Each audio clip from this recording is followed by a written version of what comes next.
The most unsettling part was not the sound of my husband's footsteps walking away from my hospital bed for the last time, or even the click of his expensive shoes against the sterile floor as he left me there, unable to move my legs, unable to chase after him, unable to do anything but lie there and watch him go. The most unsettling part was the smile on his face when he handed me the divorce papers. It was the same smile he'd given me on our wedding day 7 years ago, except now it was directed at the woman standing beside him, her hand possessively on his arm, her diamond ring catching the harsh hospital lights. His secretary. His lover. His future wife. My name is Naomi Clark, and I was 35 years old the day my husband decided I was no longer worth keeping. 3 weeks earlier, I'd been in a terrible car accident. A drunk driver had run a red light and slammed into my sedan, crushing my lower body and leaving me with severe spinal trauma. The doctor said I might never walk again. They said I'd need months of intensive therapy, multiple surgeries, and even then there were no guarantees. I'd been lying in this hospital bed, drugged and confused and terrified, waiting for my husband to visit, to hold my hand, to tell me everything would be okay. Instead, Trevor walked in that Tuesday afternoon with a woman I'd seen at his office Christmas parties. Brittany something. She always wore skirts too short and laughed too loud at his jokes. I'd asked him about her once years ago and he'd laughed it off. She's just my secretary, Naomi. Don't be paranoid. But there was nothing secretarial about the way she looked at him now, or the way his hand rested on her lower back, or the massive engagement ring on her finger. Naomi, Trevor said, his voice falsely gentle like he was talking to a child. We need to talk. I stared at him from my elevated hospital bed, my body from the waist down completely numb, my hands gripping the thin blanket. You brought her here? My voice came out hoarse. I'd been crying for 3 days straight, ever since the doctors told me about my prognosis. I thought it would be easier this way, he said, pulling a chair close to my bed. Brittany stood behind him, one hand on his shoulder. Honest. Clean. What are you talking about? I whispered, though somewhere deep inside I already knew. I could feel it in the way he wouldn't quite meet my eyes. In the way he'd barely visited since the accident. In the 3 unanswered phone calls yesterday. Trevor sighed like I was being difficult, like I was the problem here. Look, Naomi, you have to understand. This isn't what I signed up for. When we got married, you were healthy. Active. We went hiking, we traveled, we had a life together. Now. He gestured at my legs, at the wheelchair folded in the corner, at the machines monitoring my vital signs. Now you're going to need constant care. Years of therapy. You might never walk again. I can't put my life on hold for that. The words hit me like a physical blow. I felt my chest tighten, felt tears burning behind my eyes. Put your life on hold? Trevor, I'm your wife. And I've tried, he said, his voice taking on a defensive edge. I really have, Naomi. But Brittany and we've been seeing each other for 2 years. We're in love.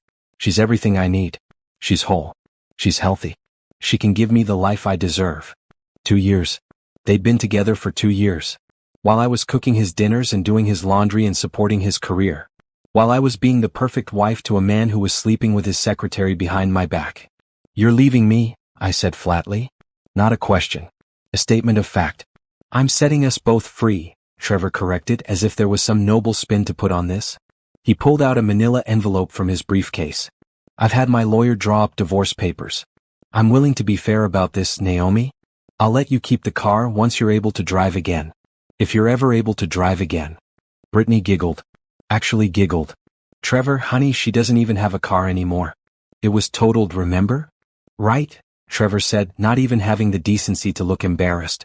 Well, regardless, I'm asking for the house. It's only fair, Naomi. You're going to need to go to a care facility anyway. What use do you have for a 3-bedroom house? Brittany and I want to start a family. We need the space. The house. The modest 3-bedroom ranch that my grandmother had left me when she died 5 years ago. The house that had been in my family for 40 years.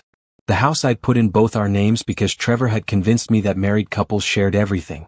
No, I said, my voice shaking. That's my house, Trevor. My grandmother left it to me. And you put my name on the deed, he countered smoothly. Which means it's community property. My lawyer says I have every right to it, especially given your situation. You'll be much better off in an assisted living facility. They have nurses, Naomi. People who can help you. I can't do that. I have a career. Brittany and I have plans. I looked at Brittany. Really looked at her for the first time. She was younger than me, maybe 28 or 29. Pretty in a conventional way, with blonde hair and blue eyes and a figure that suggested regular gym sessions. She smiled at me and there was no sympathy in it, only triumph. "I'm sorry this happened to you," Brittany said, and she didn't sound sorry at all. "But you have to understand, Trevor and I are meant to be together. What we have is real. We can't keep denying ourselves just because you had an accident." "An accident that happened 3 weeks ago," I said, my voice rising. "You couldn't even wait until I could walk again? Until I was out of the hospital?" Trevor stood up, clearly uncomfortable with my emotion. "This is exactly why I brought Brittany. I knew you'd make this difficult. I knew you'd try to guilt me into staying. But I've made my decision, Naomi. We're getting divorced. Brittany and I are getting married next month. You can sign these papers now or my lawyer can serve you officially, but either way it's happening." He dropped the envelope on my lap. I didn't touch it. I couldn't. My hands were shaking too badly. "There's one more thing," Trevor said, reaching back into his briefcase. "I need you to sign this power of attorney. Just temporarily until you're back on your feet. Someone needs to be able to handle your finances, your medical decisions. Since you don't have any family left." "No," I said immediately. Something in my gut screamed danger. "I'm not signing that." Trevor's expression hardened. "Be reasonable, Naomi. You can barely hold a pen. How are you going to pay your bills? Manage your accounts? You need help." "I'll find another way," I said, my jaw clenched. "I'm not giving you power of attorney." "Fine," Trevor said coldly. "Make this harder than it needs to be. But you will sign those divorce papers. One way or another." He turned to leave, Brittany already pulling him toward the door. At the threshold, he paused and looked back at me, and for just a moment, I saw something almost like pity in his eyes. "For what it's worth, Naomi, I did love you. What? But I can't spend the rest of my life taking care of an invalid. I deserve to be happy. I deserve to be with someone who can actually be a real partner to me." Then he was gone, Brittany's laughter echoing down the hallway, and I was alone in my hospital room with divorce papers on my lap and tears streaming down my face and legs that wouldn't move no matter how hard I tried. I cried for an hour, maybe more. The nurses came and went, checking my vitals, offering sympathetic looks, but no one said anything. What could they say? I'd lost everything in the span of 20 minutes. My husband, my home, my future. Everything I'd built with Trevor was gone, destroyed as completely as my ability to walk. But as the sun set outside my window and the room grew dark, something shifted inside me. The tears stopped. The grief hardened into something else. Something colder. Something stronger.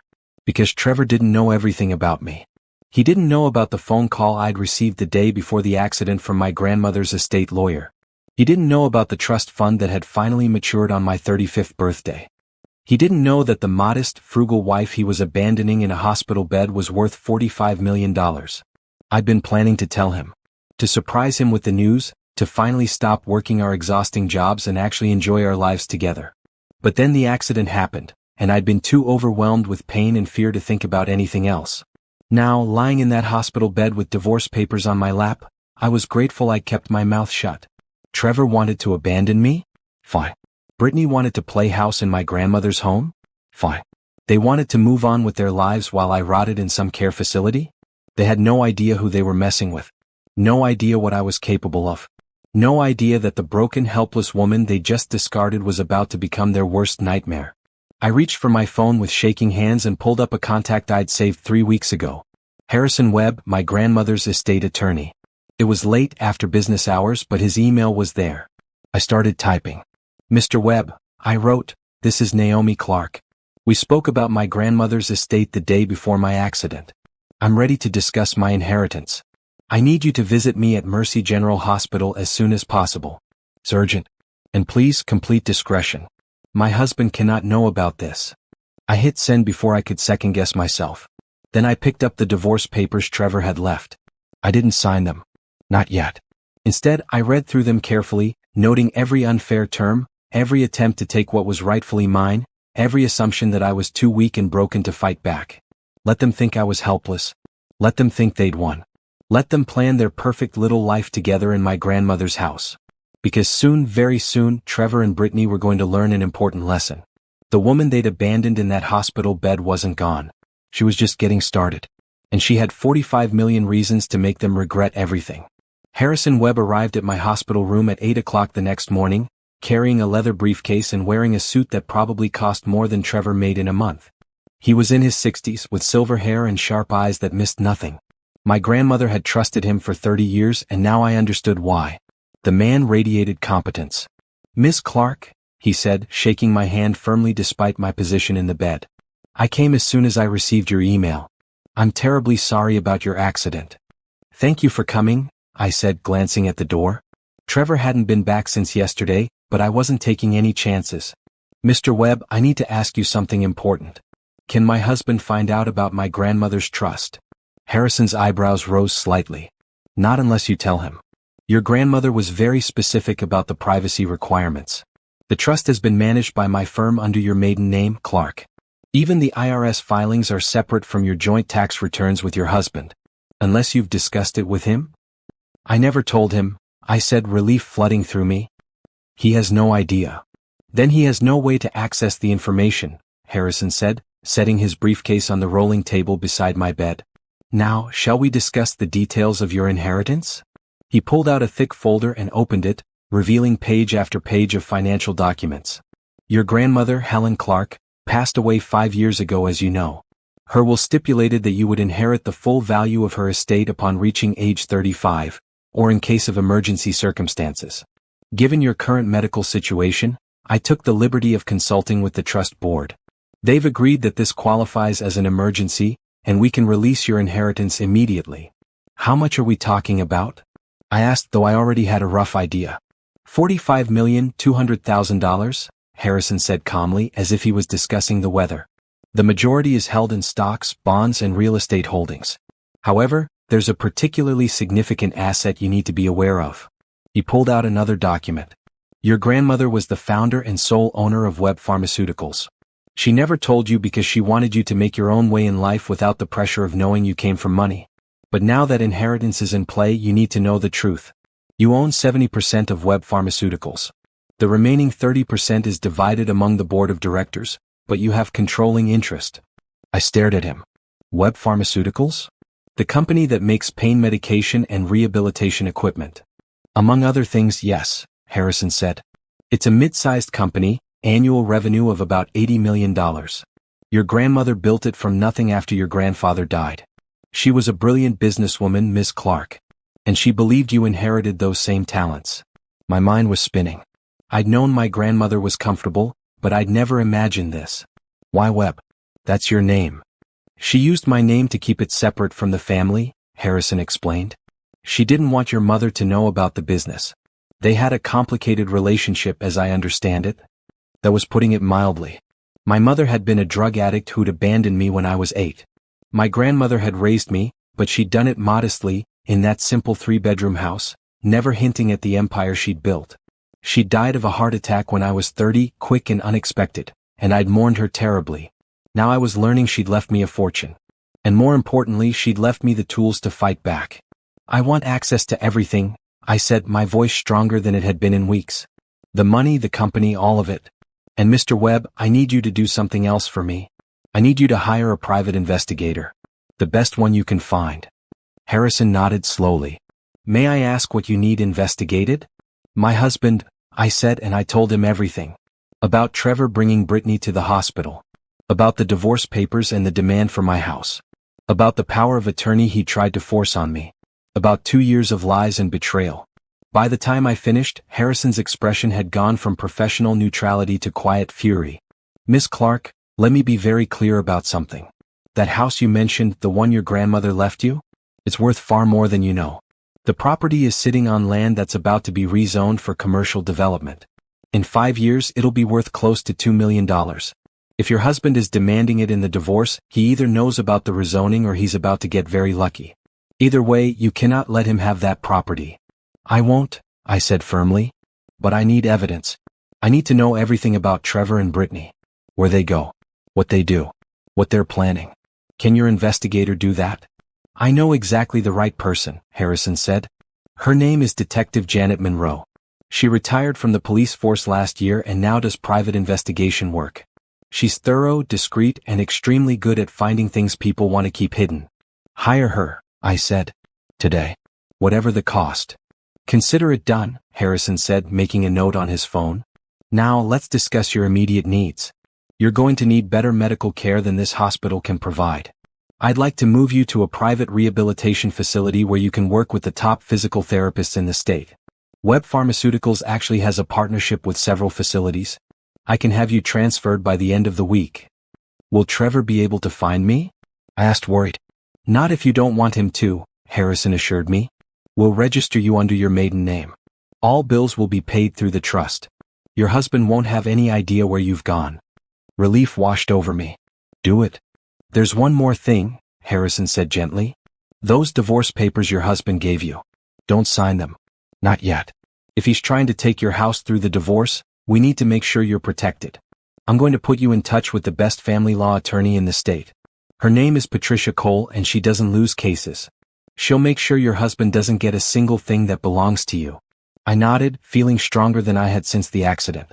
Thank you, Mr. Webb. For everything. Your grandmother was a dear friend, Harrison said, standing to leave.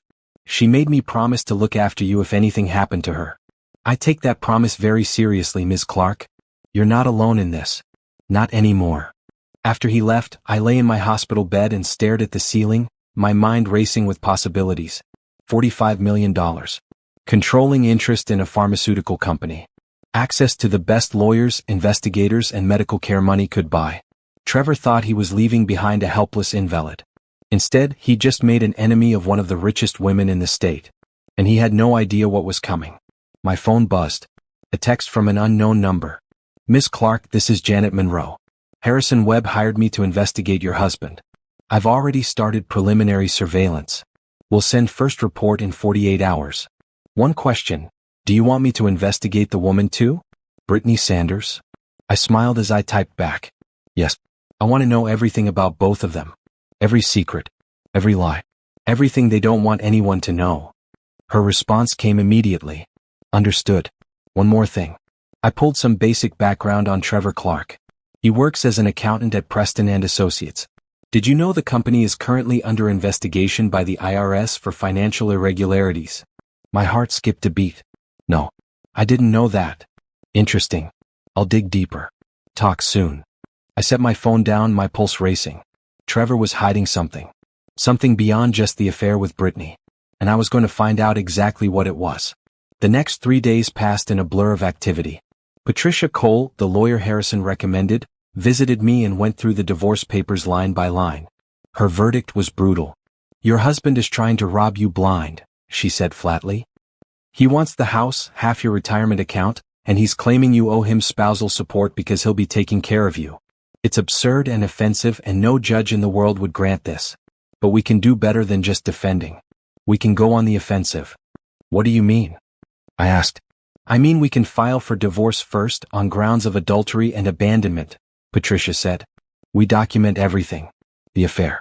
Him bringing his mistress to your hospital bed. Him trying to force you to sign over power of attorney while you were medically vulnerable. We paint him as a predator who tried to take advantage of a disabled woman. The judge will eat him alive. Do it, I said without hesitation. By the end of the week, I was transferred to Riverside Rehabilitation Center, a private facility that looked more like a luxury hotel than a hospital. My room had floor-to-ceiling windows overlooking a garden. The physical therapy gym had equipment I'd never seen before. And my team of therapists included Dr. Jerome Mitchell, a specialist in spinal cord injuries who'd successfully helped dozens of patients walk again. Miss Clark, Dr. Mitchell said during our first session, I've reviewed your medical records. The damage to your spine was significant, but it wasn't complete. You have what we call an incomplete injury.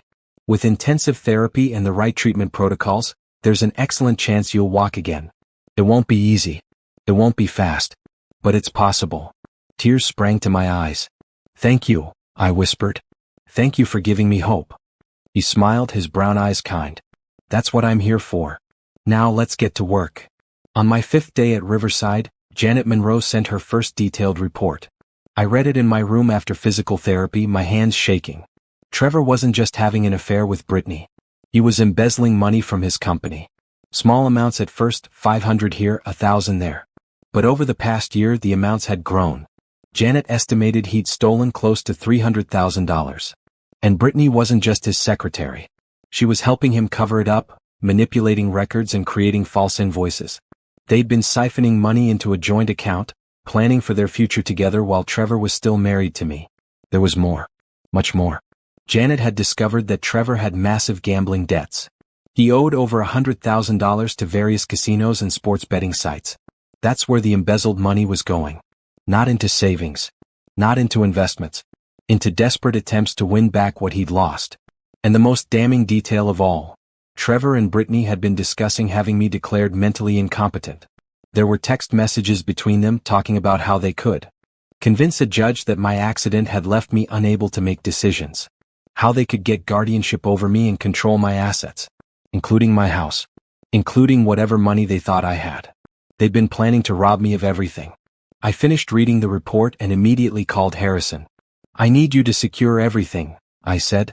My house, my accounts, everything. They're planning to steal from me. Already done, Harrison said calmly. The moment you told me about the power of attorney attempt, I had all your assets moved into protected trusts. Your husband has zero access. And Miss Clark, there's more. Patricia filed your divorce petition yesterday. Your husband was served this morning at his office. In front of his co-workers. A fierce satisfaction bloomed in my chest. How did he react? According to the process server, he went pale and started shaking. Then he called you 17 times. You haven't answered, I presume? My phone is off, I said. I don't want to hear from him. Good. Keep it that way. Let him panic. Let him wonder where you are and what you're planning.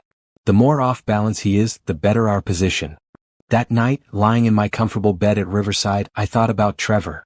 About the man I'd married 7 years ago. The man who'd promised to love me in sickness and in health. The man who'd abandoned me the moment I needed him most. He'd called me an invalid. Told me I wasn't whole. Said I couldn't be a real partner. But I was about to show him what a real partner could do. I was going to walk again. I was going to build an empire.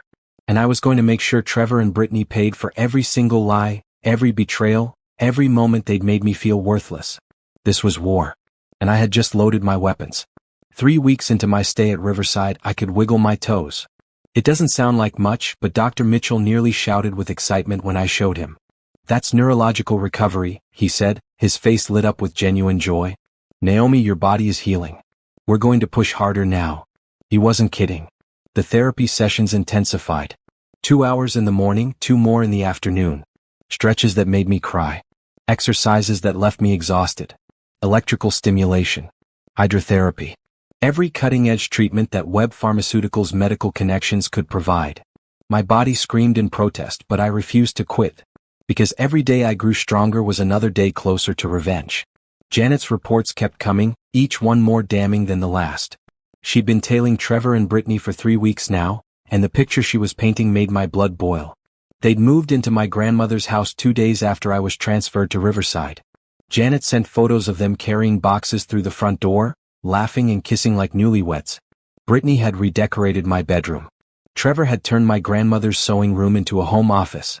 They were living my life in my house, sleeping in my bed. But they were also drowning. Trevor's gambling addiction had gotten worse. Janet's surveillance showed him sneaking out at night to underground poker games, coming home at 3 in the morning, looking haggard and desperate.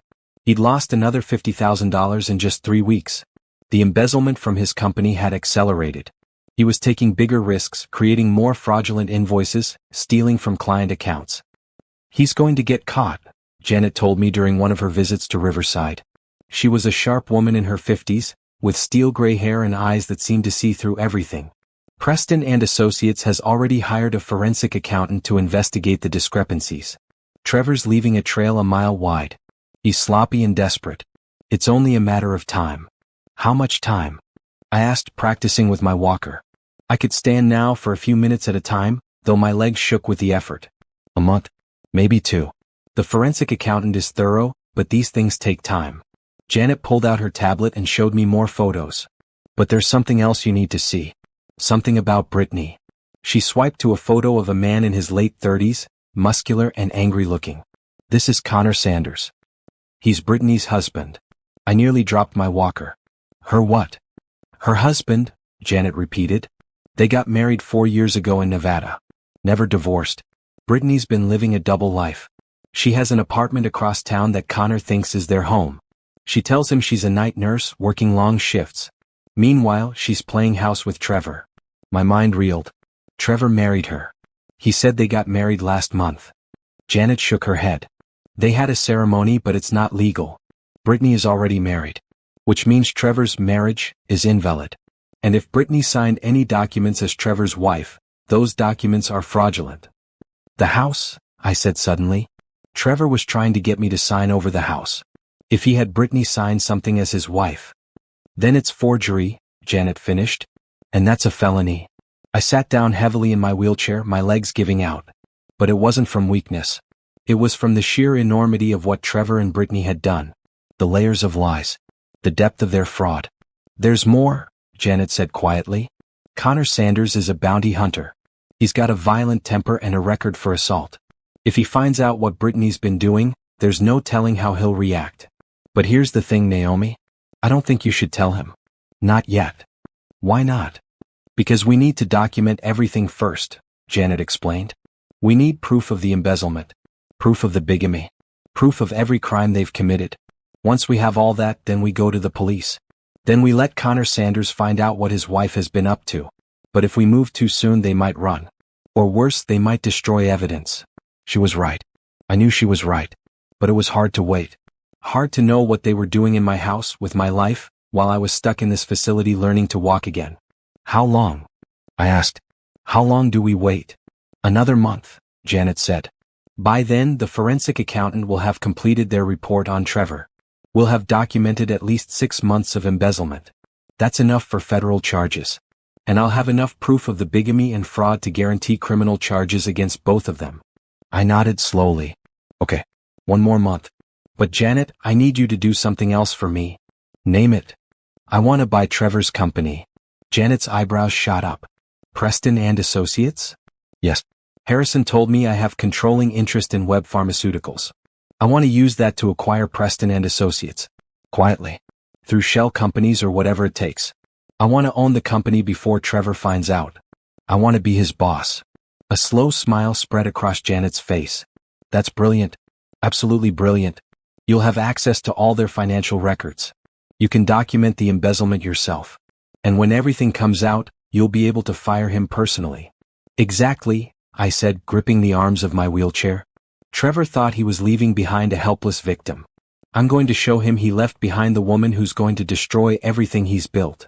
That afternoon, I had a conference call with Harrison and the board of directors for Webb Pharmaceuticals. I explained my plan to acquire Preston and Associates. There was silence on the line when I finished. Then Patricia Cole, the family lawyer who'd been sitting in on the call, started laughing. Miss Clark, that's the most ruthless, perfectly legal revenge scheme I've ever heard. I love it. Let's do it.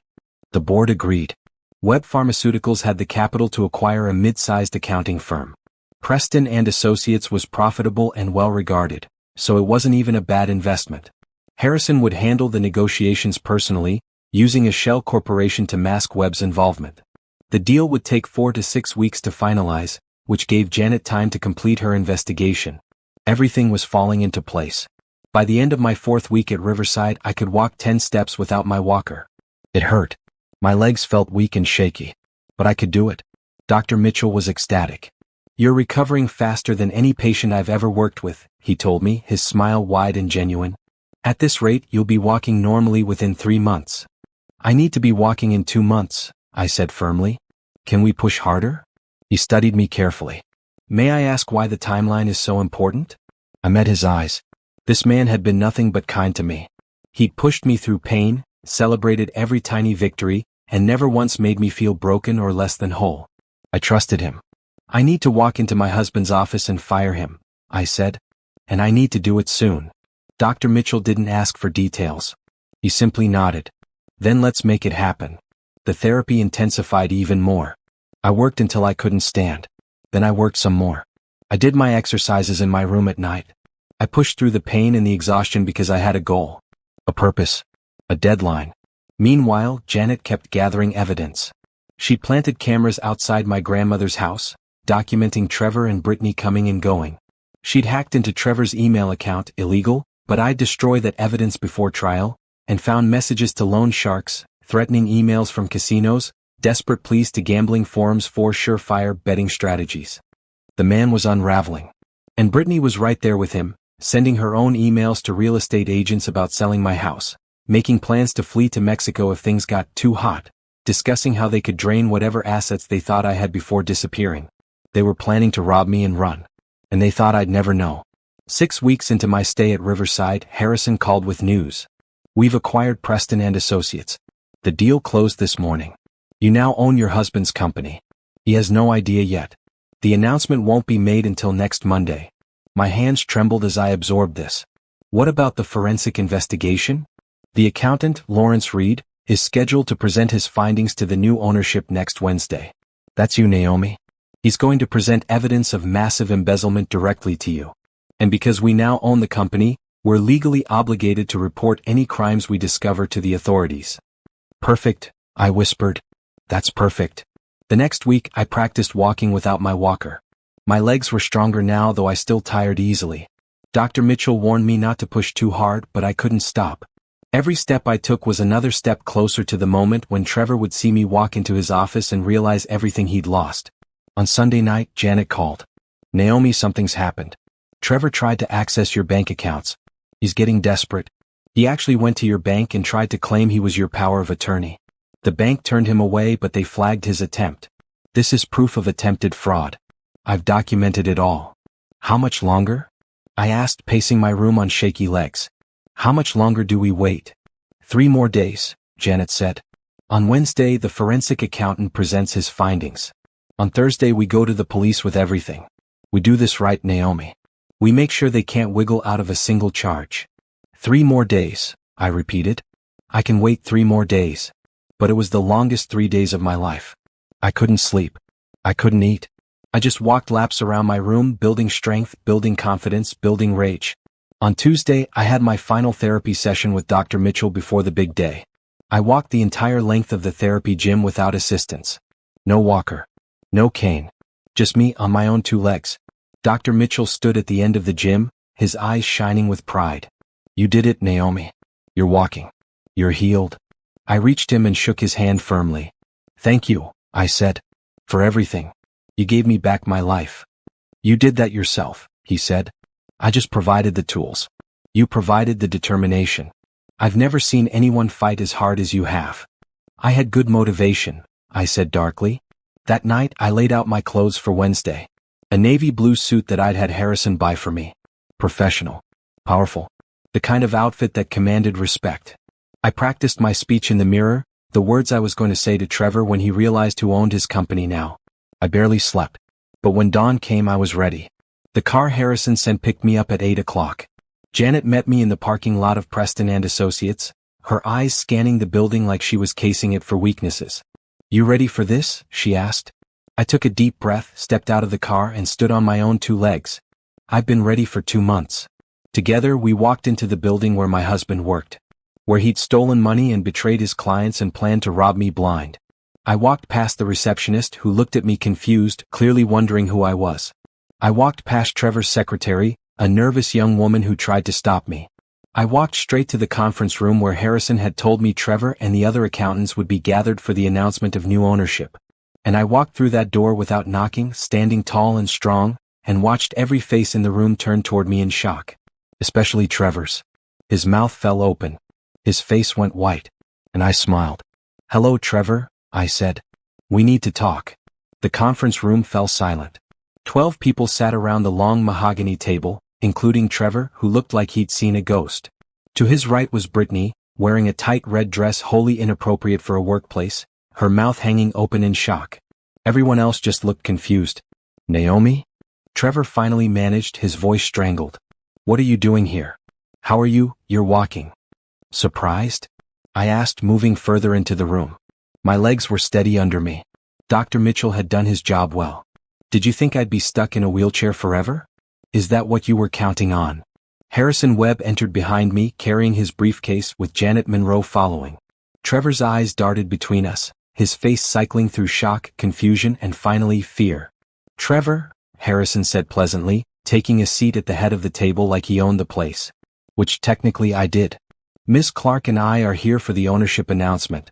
Perhaps you should sit down. Ownership announcement? Trevor repeated, still standing. What's going on? Naomi, what is this? I took the seat directly across from him, forcing him to look at me. This is the part where you learn that abandoning your wife at her lowest point was the biggest mistake of your life. Harrison pulled out a folder and addressed the room. Good morning, everyone. As you all know, Preston and Associates was recently acquired by a private equity firm. I'm here to announce that the new majority owner and CEO is Naomi Clark. The room erupted. People talking over each other, asking questions, looking between me and Trevor with dawning understanding. Trevor sank into his chair like his legs wouldn't hold him. That's not possible, he whispered. You don't have money. You're a bookkeeper at a nonprofit. You can't afford to buy a company. That's where you're wrong, I said, enjoying every second of his shock. I had money all along. My grandmother left me everything. I just never told you about it. And thank God I didn't, or you'd have gambled it all away, wouldn't you, Trevor? His face flushed red. I don't know what you're talking about. Don't you? I pulled out my phone and placed it on the table. Janet had compiled video footage from the past 2 months. I hit play. The screen showed Trevor walking into an underground casino, emerging hours later looking devastated. Another clip showed him at a sports betting site. Another showed him meeting with a loan shark in a dark parking lot.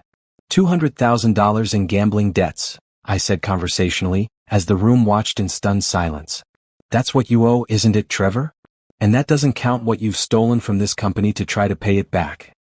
This is a lie, Trevor said, but his voice shook. You're making this up. Am I? I nodded to Harrison, who pulled out another folder. Thicker this time.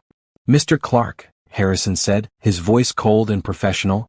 Over the past 8 weeks, a forensic accountant has been investigating financial irregularities at Preston and Associates. That investigation is now complete. Lawrence Reed, would you please present your findings? An older man at the end of the table stood up, his expression grim. I recognized him from the background check Janet had run. Lawrence Reed, forensic accountant, 30 years of experience, never wrong. Over the past 18 months, Lawrence began, approximately $320,000 has been embezzled from Preston and Associates through false invoices, manipulated client accounts, and misappropriated payments. The perpetrator used company resources to create fake vendor accounts and funneled money into a personal offshore account. The trail leads directly to Trevor Clark and his assistant, Brittany Sanders, who helped cover the theft by altering records. Brittany made a small, strangled sound. Trevor just stared at the table, his face ashen. Furthermore, Lawrence continued, Mr. Clark has been using client funds to place sports bets through company computers. This exposes Preston and Associates to significant legal liability. Ms. Clark, as the new owner, I recommend immediate termination and criminal prosecution. I let the silence hang for a long moment. Let them all process what they just heard. Let Trevor understand how completely he'd been caught. Trevor Clark and Brittany Sanders, I said formally, you're both fired. Security will escort you from the building. You have 10 minutes to collect personal items from your desks. Any company property must be left behind. If you attempt to access company computers or files, you will be arrested for corporate espionage. Naomi, Trevor said, his voice breaking. Please, let me explain. I can pay it back. I just need time. Time? I interrupted, my voice sharp. You didn't give me time when you abandoned me in that hospital bed. You didn't give me time when you brought your mistress to divorce me while I couldn't walk. You didn't give me time when you tried to steal my house. So no, Trevor. You don't get time. You get exactly what you gave me. Nothing. 2 security guards I'd specifically requested entered the room. Trevor looked at them, then back at me, desperation in his eyes. I loved you, he said. I know I made mistakes, but I loved you, Naomi. Please don't do this. I stood up, walked around the table, and looked down at him. He was crying now, tears streaming down his face. Once those tears might have moved me. Once I might have believed him. Not anymore. You loved my potential house sale, I said coldly. You loved the idea of having a healthy wife who wouldn't burden you. You loved Brittany more than your marriage vows. But you never loved me, Trevor. If you had, you would have stayed. So no. I don't forgive you. I don't feel sorry for you. I want you out of my building and out of my life. The security guards took Trevor by the arms. He didn't fight. He just let them lead him away, his shoulders shaking with sobs. Brittany followed, her face a mask of fury. This isn't over, she spat at me as she passed. You can't prove any of this. We'll fight you in court. Please do, I said pleasantly. I have 8 weeks of surveillance footage, financial records, and testimony from dozens of witnesses. I'll see you both in prison. After they were gone, I turned to address the remaining staff. I know this is shocking. I know you have questions. But I want to assure you that Preston and Associates will continue operating normally. Your jobs are safe.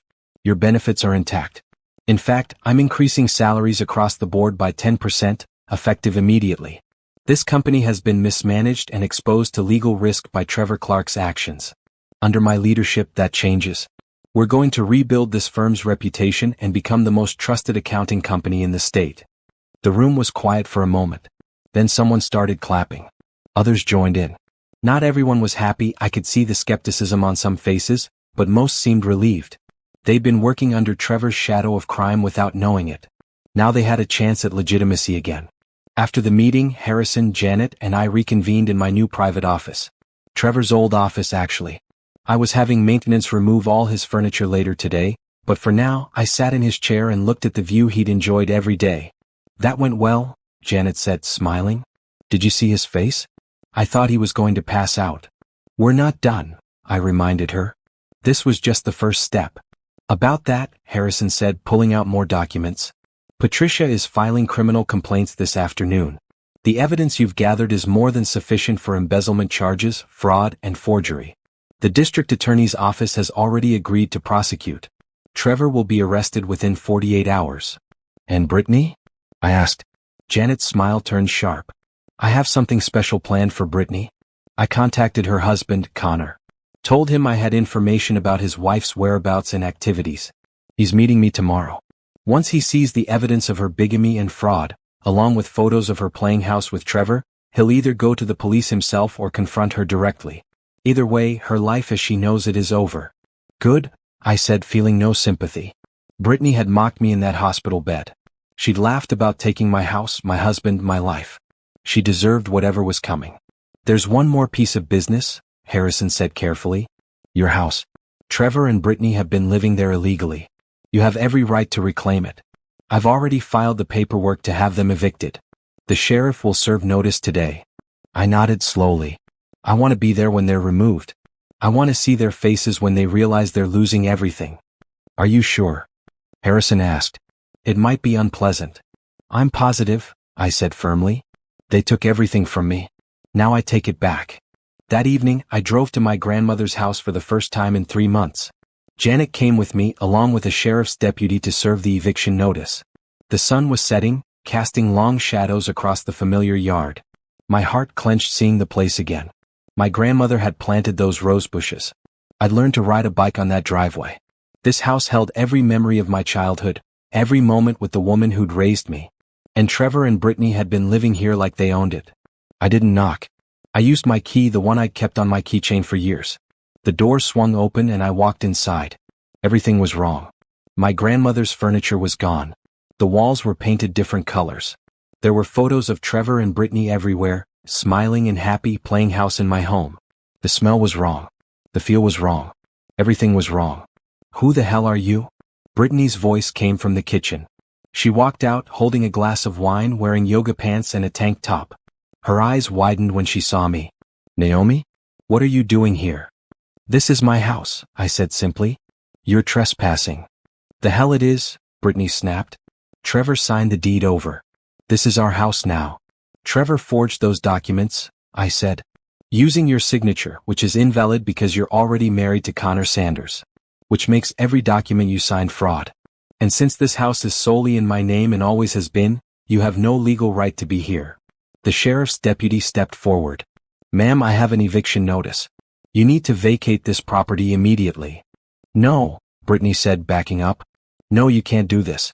Trevor. Trevor, get down here. Trevor appeared at the top of the stairs, wearing a bathrobe. When he saw me, he froze. Hi, Trevor, I said, looking up at him. Nice to see you're making yourself comfortable in my house. Too bad you have to leave. Naomi, please, he said, coming down the stairs with his hands up like he was approaching a dangerous animal. We can work this out. I'll pay you rent. I'll pay back the money I took. Just please don't do this. I'm not doing anything, I said calmly. I'm simply reclaiming what's mine. You have 1 hour to pack your personal belongings and leave. Anything you bought with stolen money stays here. That includes the furniture, the electronics, the car, and the driveway. All of it. You're insane, Brittany hissed. You can't take everything. I turned to her, letting all my rage show on my face. I can and I will. You came to my hospital bed and laughed at me. You called me worthless. You mocked my disability. You stole my husband and my home and tried to steal my life. So yes, Brittany, I'm taking everything. Every single thing you thought you had. And tomorrow, when your husband finds out about your bigamy and fraud, you'll lose even more. Her face went white. Connor? You contacted Connor? I didn't, I said. My investigator did. He's very interested to learn where you've been spending your nights. And with whom? Brittany lunged at me. Actually lunged, her hands reaching for my throat. But Janet moved faster, catching Brittany's arm and twisting it behind her back. Assault? Janet said cheerfully. Deputy, did you see that? Miss Sanders just attempted to assault the homeowner. The deputy sighed and pulled out handcuffs. Ma'am, I'm placing you under arrest for assault and trespassing. You have the right to remain silent. I watched as Brittany was cuffed and led away, screaming obscenities. Trevor just stood there on the stairs, defeated. 1 hour, I repeated. Then I'm changing the locks. He nodded slowly and I saw tears on his face again. I'm sorry, he whispered. Naomi, I'm so sorry. I never meant for it to go this far. Yes, you did, I said. You meant every bit of it. You just never thought you'd get caught. I walked out of the house and sat in Janet's car, watching as Trevor carried boxes to Brittany's car. He moved slowly like a man in a dream. Or a nightmare. After exactly 1 hour, the sheriff's deputy knocked on the door. Trevor emerged carrying one last bag. He looked at me through the car window. I looked back, my face expressionless. Then he got in Brittany's car and drove away. Do you want to go inside? Janet asked gently. Not tonight, I said. Tonight, I just want to know it's mine again. I'll come back tomorrow and start making it right. As we drove away, I turned for one last look at the house. My house. My grandmother's legacy. My home. Trevor had tried to take it from me. Instead, he'd lost everything. And I was just getting started. The morning after reclaiming my house, I stood in the empty living room and cried. Not from sadness. From rage. They gutted my grandmother's home. The hardwood floors she'd refinished herself were scratched and stained.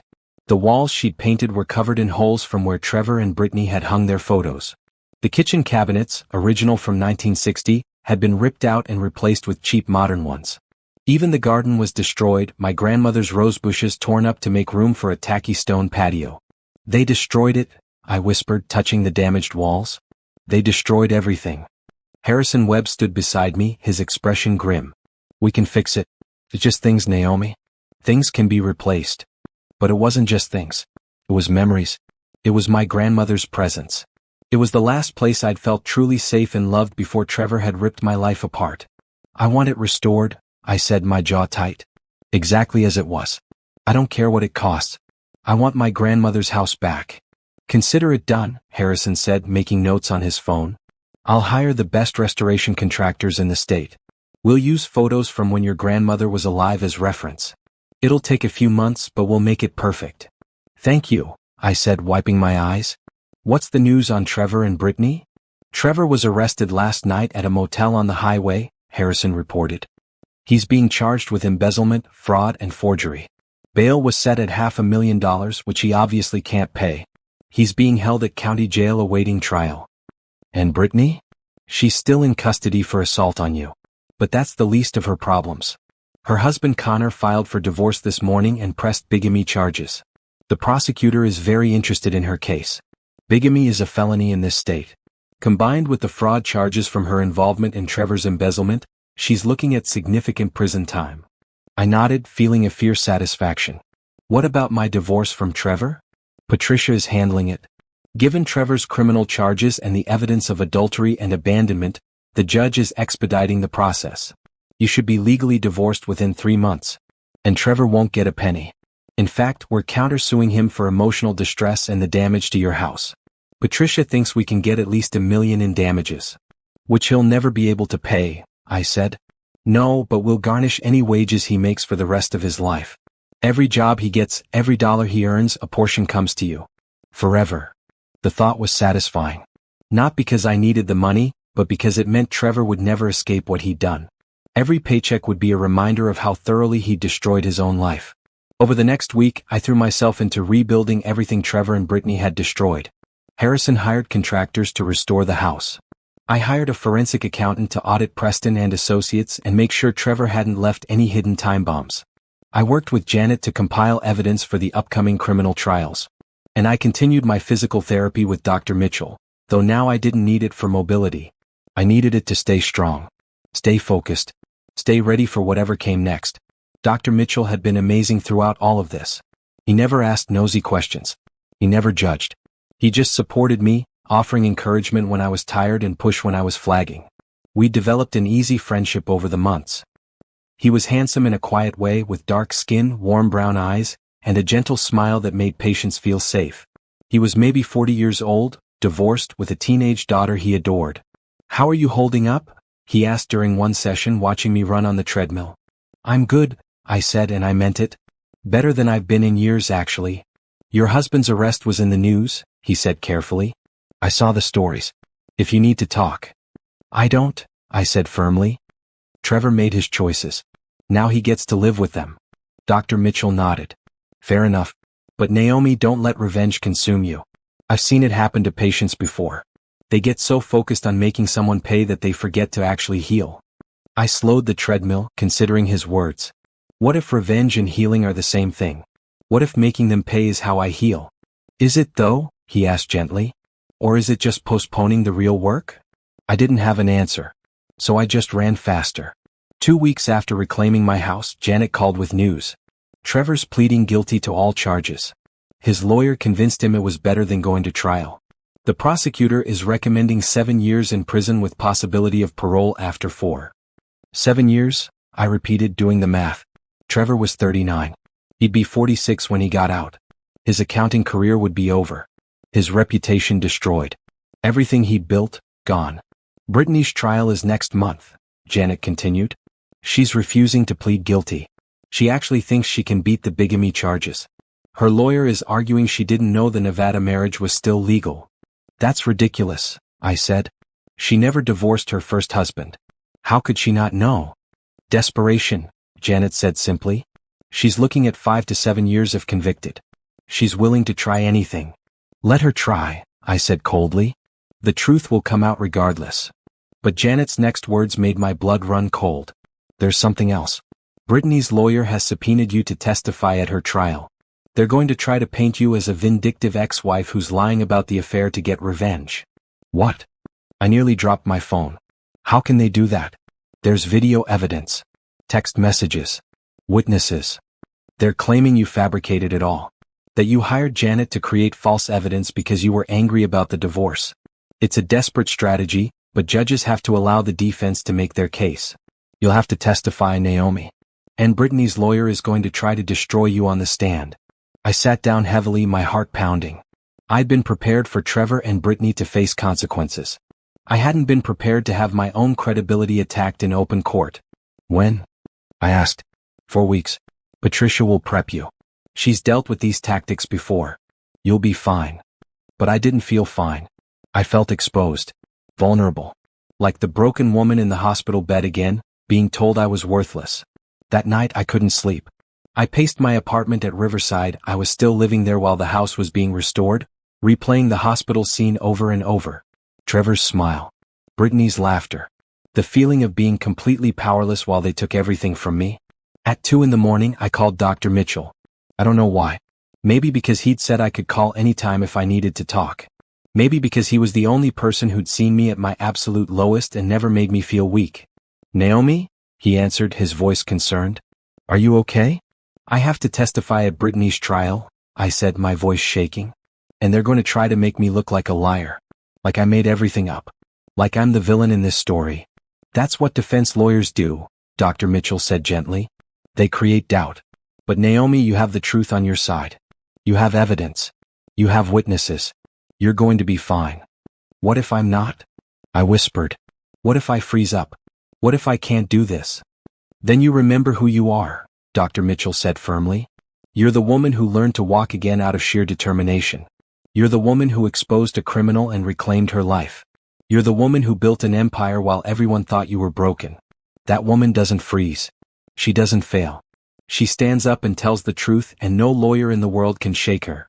I felt tears on my cheeks. Thank you. Get some sleep, Naomi. And tomorrow come to my office.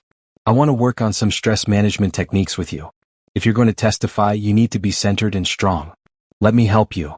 Over the next week, Dr. Mitchell taught me breathing techniques, visualization exercises, and meditation practices. He helped me prepare mentally for the trial, walking me through worst-case scenarios until they didn't scare me anymore. He was patient and kind and never once made me feel weak for being nervous. You've got this, he said before my final prep session with Patricia. Just remember, tell the truth. Look the jury in the eye. Don't let the lawyer rattle you. You're stronger than you know. I wanted to kiss him. The thought surprised me. I hadn't thought about romance or attraction or any of that since Trevor left. But looking at Dr. Mitchell with his warm eyes and encouraging smile, I felt something I hadn't felt in months. Oh, interest. The possibility that maybe, someday I could trust someone again. But not now. Now I had a trial to prepare for. Patricia Cole met me at her office and drilled me for hours. She played the role of Brittany's lawyer, asking hostile questions, trying to trip me up, challenging every detail. By the end, I was exhausted but ready. You're going to be a fantastic witness, Patricia said. You're calm, clear, and credible. Brittany's lawyer is going to try to break you, but he won't succeed. Just stick to the facts and you'll be fine. The day before the trial, I visited my grandmother's house. The contractors had made incredible progress.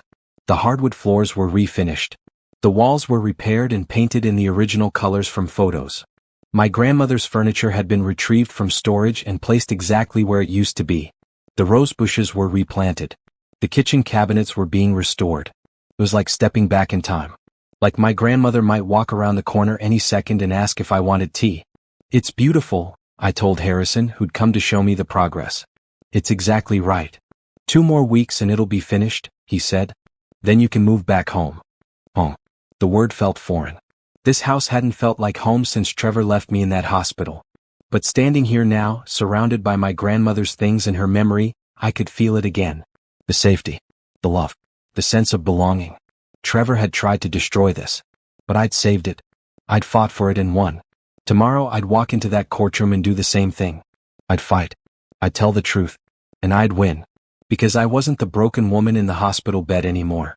I was something Trevor and Brittany had never anticipated. I was dangerous. I was powerful. I was healed. And I was about to show them exactly what that meant. The morning of Brittany's trial, I woke up at 5 o'clock, too nervous to sleep. I'd laid out my clothes the night before. A tailored gray suit that screamed professionalism, simple jewelry, minimal makeup. Patricia had coached me on appearance. Look respectable. Look honest. Look like a woman who's been through hell and survived with dignity. I stared at myself in the bathroom mirror, practicing the calm expression Patricia had taught me. My hands shook. I clenched them into fists, forcing them steady. You can do this, I told myself. You've faced worse than a courtroom. Dr. Mitchell had sent me a text the night before. Remember your breathing exercises. You've got this. Proud of you. I read it 3 times, drawing strength from his words. Harrison picked me up at 7. Patricia was already at the courthouse, preparing. Janet would be there too, ready to testify about her investigation. This was it. The moment when everything I'd worked for would either be validated or torn apart by Brittany's defense. Nervous? Harrison asked as we drove through morning traffic. Terrified, I admitted. What if they make me look like a liar? What if the jury believes her instead of me? They won't, Harrison said firmly. The evidence is overwhelming. Trevor's already pleaded guilty, which corroborates everything. Brittany's grasping at straws. Her lawyer knows it. The prosecutor knows it. The jury will see through it. But doubt not at me. Trevor had fooled me for 2 years. What if Brittany was just as good at lying? What if her tears and protestations of innocence swayed the jury more than my cold, hard facts? The courthouse was an imposing building downtown, all marble and columns and authority. Patricia met us at the entrance, her expression focused and sharp. Naomi, before we go in, I need to prepare you for something, she said. Brittany's lawyer is going to bring up your inheritance. He's going to suggest you only discovered it after Trevor left, and that you're using it to fund a vendetta. He'll try to make you look petty and vindictive. But I didn't know about the inheritance until after he abandoned me, I protested. I know, and we'll make that clear. But he's going to try to plant doubt. Just stay calm. Answer honestly. Don't let him provoke you into anger. The calmer you are, the more credible you look. I nodded, my stomach churning. Okay, I can do that. We entered the courtroom. It was smaller than I'd expected from TV shows, with rows of wooden benches and a raised judge's bench. The jury box sat empty, waiting for the jurors to be brought in. And there, at the defense table, sat Brittany. She dressed carefully too. Conservative blue dress, hair pulled back, minimal makeup. She looked younger, more innocent, nothing like the woman who'd laughed at me in my hospital bed. When she saw me, her eyes narrowed with pure hatred. Good. Let her hate me. It meant she knew she was losing. Her lawyer was a slick-looking man in his 50s, expensive suit, practiced smile. Richard Donovan. Patricia had warned me about him. He specialized in defending white-collar criminals and had a reputation for aggressive cross-examination. All rise, the bailiff called. Judge Martha Hendricks entered, a stern woman in her 60s with iron-gray hair and no-nonsense expression. Patricia had been relieved when we drew Hendricks. She doesn't tolerate games, Patricia had said. She'll keep Donovan in line. The jury filed in. 12 people who would decide Brittany's fate. I studied their faces trying to read them. A middle-aged man in a cardigan. A young black woman who looked like a college student. An older Hispanic woman with kind eyes. Would they believe me? Would they see through Brittany's act? The trial began with opening statements. The prosecutor, a sharp woman named Elizabeth Chen, laid out the case with brutal efficiency. The evidence will show that Brittany Sanders knowingly committed bigamy by marrying Trevor Clark while still legally married to Connor Sanders. She used this fraudulent marriage to help Trevor steal from his employer and attempt to defraud his ex-wife, Naomi Clark, of her property. This is not a case of misunderstanding or accident. This is willful, calculated fraud. Then Donovan stood for the defense. Ladies and gentlemen of the jury, my client Brittany Sanders is not a criminal. She's a victim. A victim of Trevor Clark's lies and manipulation. A victim of Naomi Clark's vindictive campaign to destroy anyone associated with her ex-husband. The prosecution wants you to believe my client knowingly committed bigamy, but the evidence will show she genuinely believed her Nevada marriage had been dissolved. She was lied to by both men in her life, and now she's being prosecuted for their sins. I gritted my teeth. It was exactly what Patricia had warned me about. Brittany as the victim. Me as the villain. The prosecution called witnesses first. Connor Sanders, Brittany's actual husband, testified about their marriage and her disappearance. He was a large, angry-looking man who kept clenching his fists. She told me she was working night shifts as a nurse, he growled. Turns out she was playing house with some accountant. I never knew she was cheating. I never knew about any of this until that investigator lady contacted me. Donovan cross-examined him aggressively. Mr. Sanders, isn't it true you and Miss Sanders had been separated for 6 months before she met Trevor Clark? We had some rough patches, Connor admitted. But we never divorced. We were working on things. Working on things, Donovan repeated skeptically. And during these rough patches, did you ever tell Miss Sanders the marriage was over? We had fights. People say things in fights.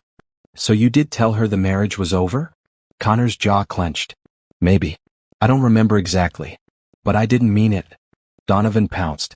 So it's possible, Mr. Sanders, that my client genuinely believed your marriage had ended? That she wasn't committing bigamy but rather moving on from what she thought was a dissolved relationship. I never signed divorce papers, Connor shot back. But you never clarified that to Miss Sanders after telling her the marriage was over, did you?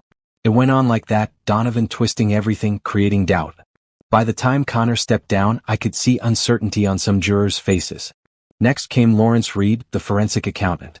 He was solid as a rock, presenting evidence of Trevor and Brittany's embezzlement with charts and documents that left no room for doubt. Donovan couldn't shake him. Mr. Reed, how do you know my client was aware of Trevor Clark's illegal activities? The forged invoices were created on her computer, Lawrence said flatly. Her login credentials, her IP address, her digital signature. Either she created them herself, or she gave Trevor access to her accounts, which makes her complicit either way. Donovan tried another angle. Couldn't Trevor have stolen her login credentials? Possible but unlikely. The activity patterns match Miss Sanders' normal work hours. And there are emails between them discussing the false accounts. It's clear collaboration. By the time Lawrence finished testifying, the jury looked convinced. But I knew the real test was coming. Me. The prosecution calls Naomi Clark to the stand. My legs felt shaky as I stood. Every eye in the courtroom was on me. I walked to the witness stand, raised my right hand and swore to tell the truth. Then I sat, folding my hands in my lap to hide their trembling. Elizabeth Chen approached with a gentle smile. Miss Clark, can you tell us what happened on the day your husband asked for a divorce? I took a deep breath. Remember the breathing exercises. Stay calm. Tell the truth. I was in the hospital, I said, my voice steady despite my racing heart. I'd been in a car accident 3 weeks earlier. The doctor said I might never walk again. I was paralyzed from the waist down. I walked the jury through that terrible day. Trevor's smile. Brittany's hand on his arm. The divorce papers. The demand for my house. Every detail exactly as it had happened. And what did you do after Mr. Clark left? Chen asked. I contacted my grandmother's estate lawyer. I'd been informed of an inheritance the day before the accident but hadn't had time to address it due to my injuries. I decided to use those resources to protect myself. This inheritance, Chen said. When did you first learn about it? The day before my accident. My grandmother had left everything in a trust that matured when I turned 35. I just had my birthday. Did your husband know about this inheritance? No. I never told him. I was planning to surprise him with the news, but then the accident happened, and then he left me so he never found out. Chen established the timeline carefully, making it clear that I'd had no ulterior motive when I contacted Harrison. Then she asked about discovering Trevor and Brittany's crimes. When did you learn about the embezzlement? My private investigator found evidence during her surveillance. She was documenting the affair for my divorce case when she discovered financial irregularities. And what did you do with this information? I hired a forensic accountant to investigate. When I acquired Preston and Associates, I had access to their financial records. That's when we confirmed the full scope of the theft. Chen nodded. One final question, Miss Clark. Do you have any personal vendetta against Brittany Sanders? I looked directly at the jury. I want her held accountable for what she did. She and Trevor stole from his company. They tried to steal my house. She came to my hospital room and mocked me while I couldn't walk. Do I hate her? Yes. But I didn't fabricate anything. I didn't need to. The truth was damning enough. Thank you, Miss Clark. No further questions. Then Richard Donovan stood up and I braced myself. Miss Clark, he said, his tone dripping with false sympathy. You've been through a terrible ordeal. I'm sorry for what happened to you. But isn't it true that you're using your resources to destroy my client? I'm using my resources to seek justice, I corrected. Justice? Or revenge? Patricia objected. Argumentative. Sustained, Judge Hendricks said. Rephrase, Mr. Donovan. Miss Clark, you hired a private investigator to follow my client. You bought your ex-husband's company specifically to expose him. You've spent considerable money and effort to ensure both Trevor Clark and Brittany Sanders face prosecution. Doesn't that seem excessive for someone simply seeking justice? I met his eyes steadily. Mr. Donovan, your client came to my hospital bed and laughed at me while I couldn't walk. She helped my husband steal over $300,000. She tried to steal my house through fraud. I didn't create those crimes. I just made sure they came to light. If that's excessive, then I'm guilty. But I don't think ensuring criminals face consequences is excessive. I think it's necessary. A few jurors nodded. Donovan's jaw tightened. You claim you didn't know about your inheritance until after your husband left. But isn't it convenient that you suddenly had $45 million available right when you needed it for your revenge scheme? Objection, Patricia said sharply. Assumes facts not in evidence. Sustained. But Donovan pressed on. Miss Clark, you expect this jury to believe that you just happened to inherit a fortune at exactly the right time to fund your vendetta? I don't expect anything, I said, keeping my voice level. The inheritance is documented. The trust has been managed by Harrison Webb's firm for 5 years. There's a paper trail proving every word I've said. If you're suggesting I somehow fabricated my grandmother's death and a multi-million-dollar trust, I'd like to see your evidence. Donovan changed tactics. You testified that you hired an investigator to document the affair. But then this investigator also happened to discover embezzlement? Doesn't that seem like quite a coincidence? Not really. She was surveilling Trevor, which meant documenting where he went. He went to casinos. He went to meetings with loan sharks. He went to his office at odd hours. Any competent investigator would have found that suspicious and looked deeper. Or any investigator being paid enough would have created false evidence to please her client. Objection. Patricia nearly shouted. Sustained. Mr. Donovan, I'm warning you. Do not make unfounded accusations against witnesses. But the seed was planted. I could see it on some jurors' faces. The doubt. Donovan continued hammering at me for another 20 minutes, questioning my motives, suggesting I'd orchestrated everything out of spite, trying to make me lose my temper. But I didn't. I stayed calm. I answered every question honestly. I refused to be rattled. Finally, Judge Hendricks called for a break. I stepped down from the witness stand, my legs shaky but holding. Patricia squeezed my shoulder. "You did great," she whispered. "He didn't lay a glove on you." But I wasn't sure. The jury's faces were hard to read. Some looked sympathetic. Others looked skeptical. Had I done enough? The trial continued for 2 more days. More witnesses. More evidence. Brittany took the stand and cried, swearing she'd had no idea her marriage to Connor was still valid, insisting she'd believed Trevor when he said he was divorced, claiming she'd had no knowledge of any embezzlement. But under Elizabeth Chen's cross-examination, Brittany faltered. Chen produced emails between her and Trevor discussing the false invoices. She showed bank records with Brittany's signature authorizing transfers. She demonstrated that Brittany had personally benefited from the stolen money, buying clothes and jewelry and furniture. By the time both sides rested, Brittany looked less like an innocent victim and more like a desperate liar. The jury deliberated for 6 hours. I sat in the hallway with Harrison and Patricia, unable to eat, barely able to breathe. Every minute felt like an hour. Finally, the bailiff emerged. "We have a verdict." My heart pounded as we filed back into the courtroom. The jury foreman stood, a middle-aged woman in a conservative blouse. "In the matter of the state versus Brittany Sanders on the charge of bigamy, how do you find?" "Guilty." "On the charge of fraud?" "Guilty." "On the charge of conspiracy to commit embezzlement?" "Guilty." Brittany sobbed. Her lawyer put a hand on her shoulder. But I felt nothing. No triumph. No satisfaction. Just exhaustion. Judge Hendricks set sentencing for 3 weeks later. Brittany was remanded to custody. As the deputies led her away in handcuffs, she looked back at me one last time. "I hope you're happy," she spat. I met her eyes. "I'm not. But at least I have the truth." Outside the courthouse, reporters swarmed. Patricia handled them expertly, making a brief statement about justice being served. I said nothing. I just wanted to go home. Dr. Mitchell was waiting by Harrison's car. I hadn't known he was coming. When I saw him, something inside me broke. All the stress and fear and effort of the past 3 months came crashing down. I walked into his arms and cried. "You did it," he said softly, holding me. "It's over. You won." "It doesn't feel like winning," I whispered. "It will," he promised. "In time it will." As Harrison drove us away from the courthouse, I looked back at the building one last time. Trevor was in prison. Brittany was headed there. I had my house back. My company. My life. Everything I'd fought for. Everything I'd worked for. So why did I still feel so empty? 3 weeks later, the courtroom was packed for Brittany's sentencing. News crews lined the hallway. The case had attracted media attention, local reporters turning it into a cautionary tale about infidelity and fraud. I sat in the front row with Harrison and Patricia, watching as Brittany was led in wearing an orange jumpsuit, her blonde hair limp and unwashed, her face bare of makeup. She looked broken. Good. Judge Hendricks called the courtroom to order. "Miss Sanders, you've been convicted of bigamy, fraud, and conspiracy to commit embezzlement. Before I pass sentence, do you have anything to say?" Brittany stood, her lawyer beside her.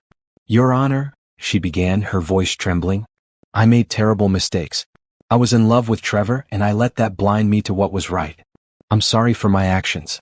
I'm sorry for the pain I caused Miss Clark. I just want a chance to make this right." I stared at her, this woman who'd mocked me in my hospital bed, who'd tried to steal my house, who'd laughed at my disability. And she was sorry? No. When the consequences finally caught up to her, Judge Hendricks was unmoved. "Miss Sanders, you engaged in a systematic pattern of fraud spanning 2 years. You helped embezzle over $300,000. You committed bigamy and attempted to fraudulently claim ownership of property that didn't belong to you.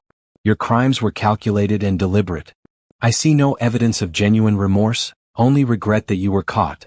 She paused, looking down at her notes. "I hereby sentence you to 5 years in state prison, with the possibility of parole after 3 years. Additionally, you are ordered to pay restitution to Preston and Associates in the amount of your portion of the embezzlement, approximately $80,000. You are also ordered to pay $25,000 to Naomi Clark for emotional distress."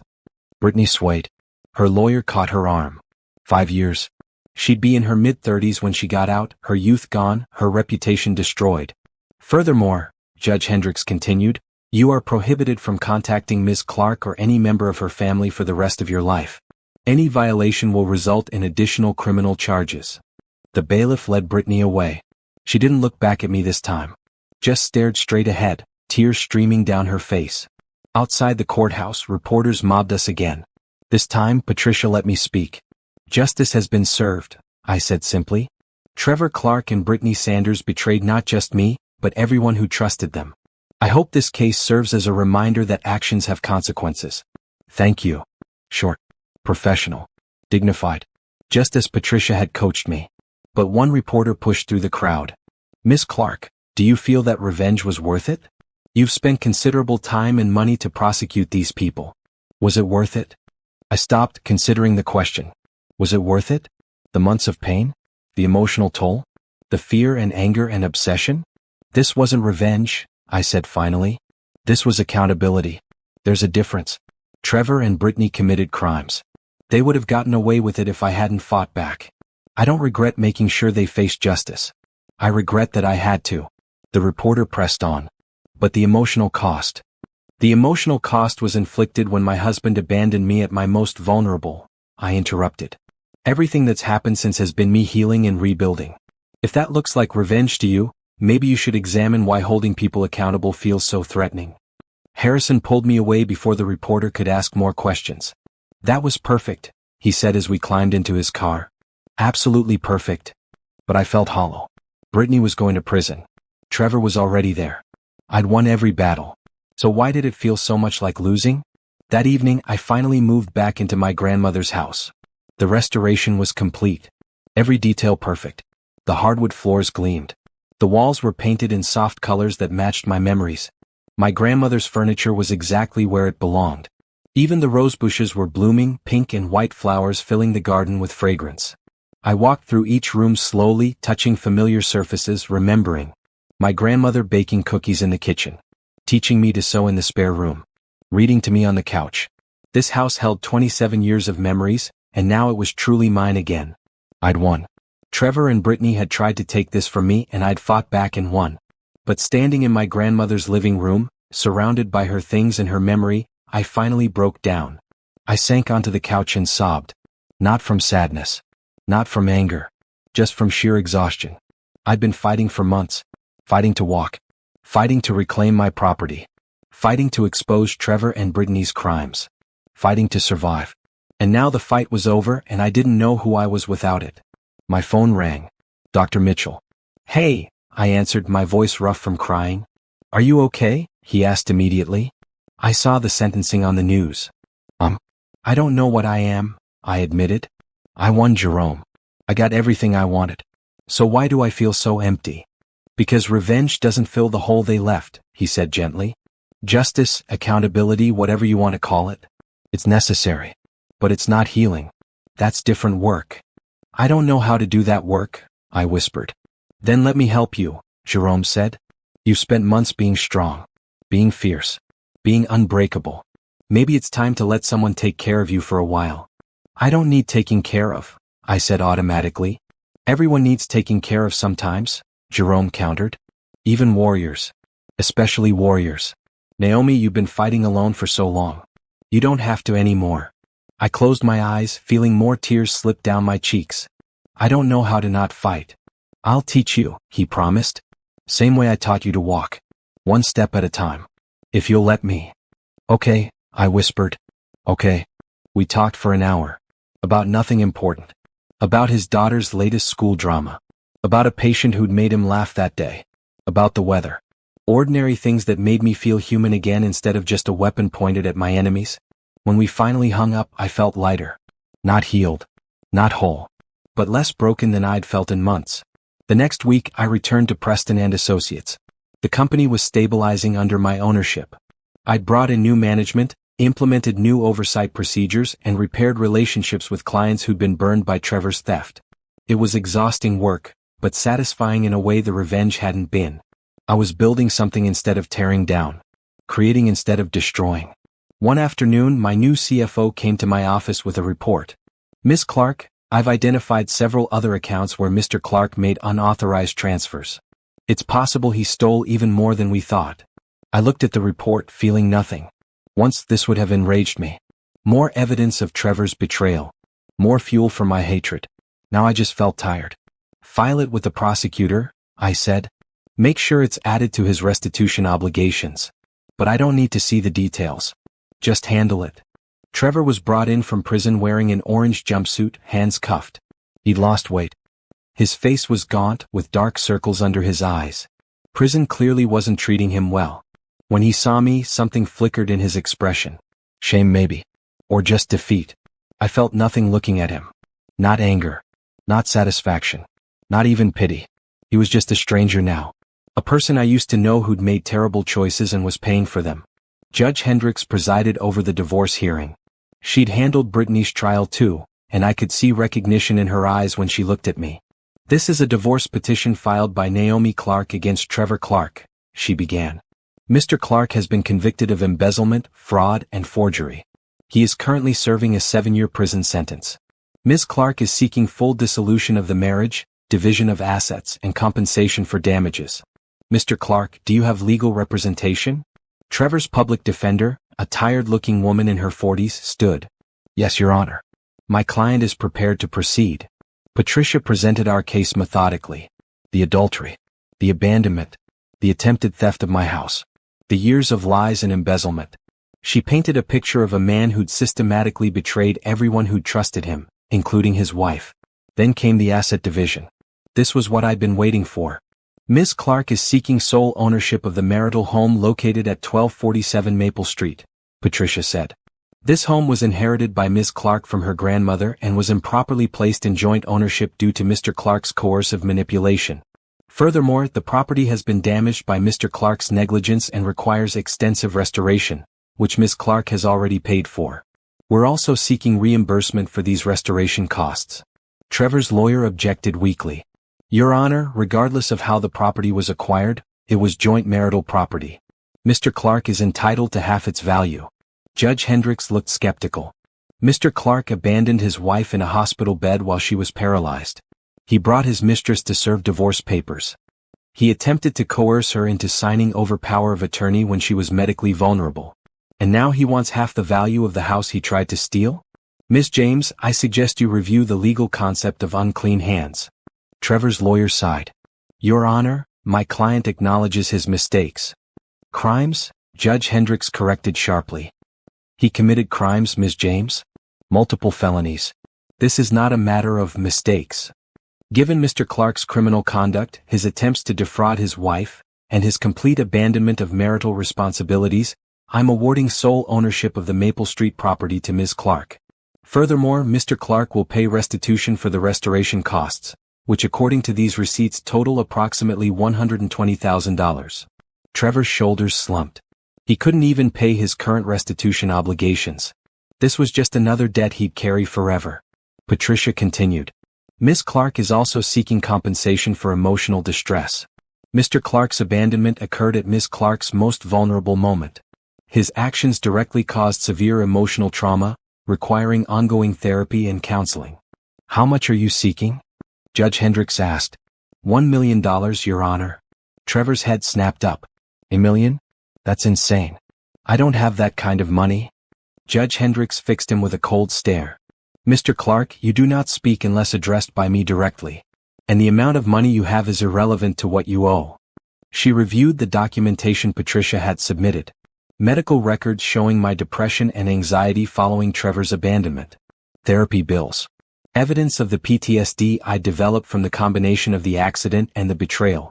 I'm awarding Ms. Clark $800,000 in compensatory damages, Judge Hendricks finally said. Additionally, I'm awarding $200,000 in punitive damages, bringing the total to $1 million. These damages will be paid through wage garnishment for the rest of Mr. Clark's natural life. Every paycheck he earns, 30% will go to Ms. Clark until the debt is paid in full with interest. Trevor made a choked sound. His lawyer put a hand on his arm, but he shook her off. Your Honor, please, Trevor said, his voice breaking. I'm already paying restitution to my company. I'm paying for the house restoration. I'm going to be in debt for the rest of my life. Please have mercy. Mercy, Judge Hendricks repeated, her tone icy. Did you show mercy when you abandoned your paralyzed wife? Did you show mercy when you brought your mistress to humiliate her? Did you show mercy when you tried to steal her home?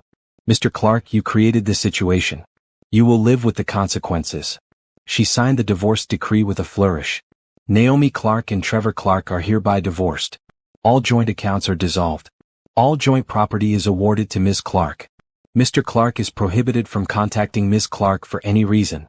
This divorce is final. We're adjourned. The gavel came down with a sharp crack. It was over. Really, truly over. I was divorced. Free. Legally severed from the man who destroyed my life and rebuilt it in ways he never could have imagined. As the bailiff led Trevor away, he looked back at me one last time. Naomi, he called, his voice desperate. I'm sorry. I know you don't believe me, but I'm sorry. I loved you. I'm sorry. I met his eyes but said nothing. What was there to say? Sorry didn't fix anything. Sorry didn't undo the damage. Sorry was just a word he should have said 7 months ago in that hospital room. Outside the courthouse, I breathed in the cool autumn air. It was October now. Almost a year since the accident. Almost a year since Trevor had walked away. I'd spent that year fighting, healing, building. And now, finally, I was free. Patricia hugged me. It's over, Naomi. You won. Everything. I know, I said. But the victory felt bittersweet. I'd gotten justice, yes. But justice couldn't give me back the years I'd wasted on Trevor. It couldn't erase the betrayal or the pain. It could only draw a line under it and say, this is finished. Now you can move forward. Harrison treated us to celebratory lunch at an expensive restaurant downtown. We toasted with champagne, reviewing everything we'd accomplished. Trevor will be in prison for at least 4 more years, Harrison said. He'll be 43 when he gets out. No accounting license. No career prospects. He'll spend the rest of his life paying you restitution he can never afford. And Brittany has 3 more years minimum. When she gets out, she'll be divorced from Connor, disbarred from working in any financial field, and carrying a felony record. You destroyed them both, Naomi. Legally, properly, and completely. I should have felt triumph. Instead, I just felt exhausted. I didn't want to destroy them, I said quietly. I just wanted them held accountable. Is that the same thing? Patricia considered this. In their case? Yes. They committed serious crimes. The destruction was inevitable. You just made sure they couldn't escape it. Do you regret it? Harrison asked gently. I thought about the question. Did I regret exposing Trevor and Brittany? Did I regret the investigation, the trial, the relentless pursuit of justice? No, I said finally. If I hadn't fought back, they'd have gotten away with everything. Trevor would have stolen from his company indefinitely. Brittany would have continued her bigamy. They'd have sold my house and disappeared with the money. Someone had to stop them. It just happened to be me. And now? Patricia asked. What's next for you? I smiled, thinking of Jerome. We'd been seeing each other regularly for the past 3 months. Nothing rushed. No pressure. Just dinner dates and long walks and conversations that stretched into the early morning.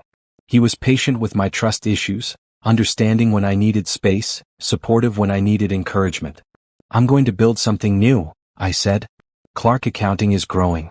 I'm thinking about starting a foundation for abandoned spouses, helping them get legal representation and financial support. And I hesitated, then continued. There's someone I'm seeing.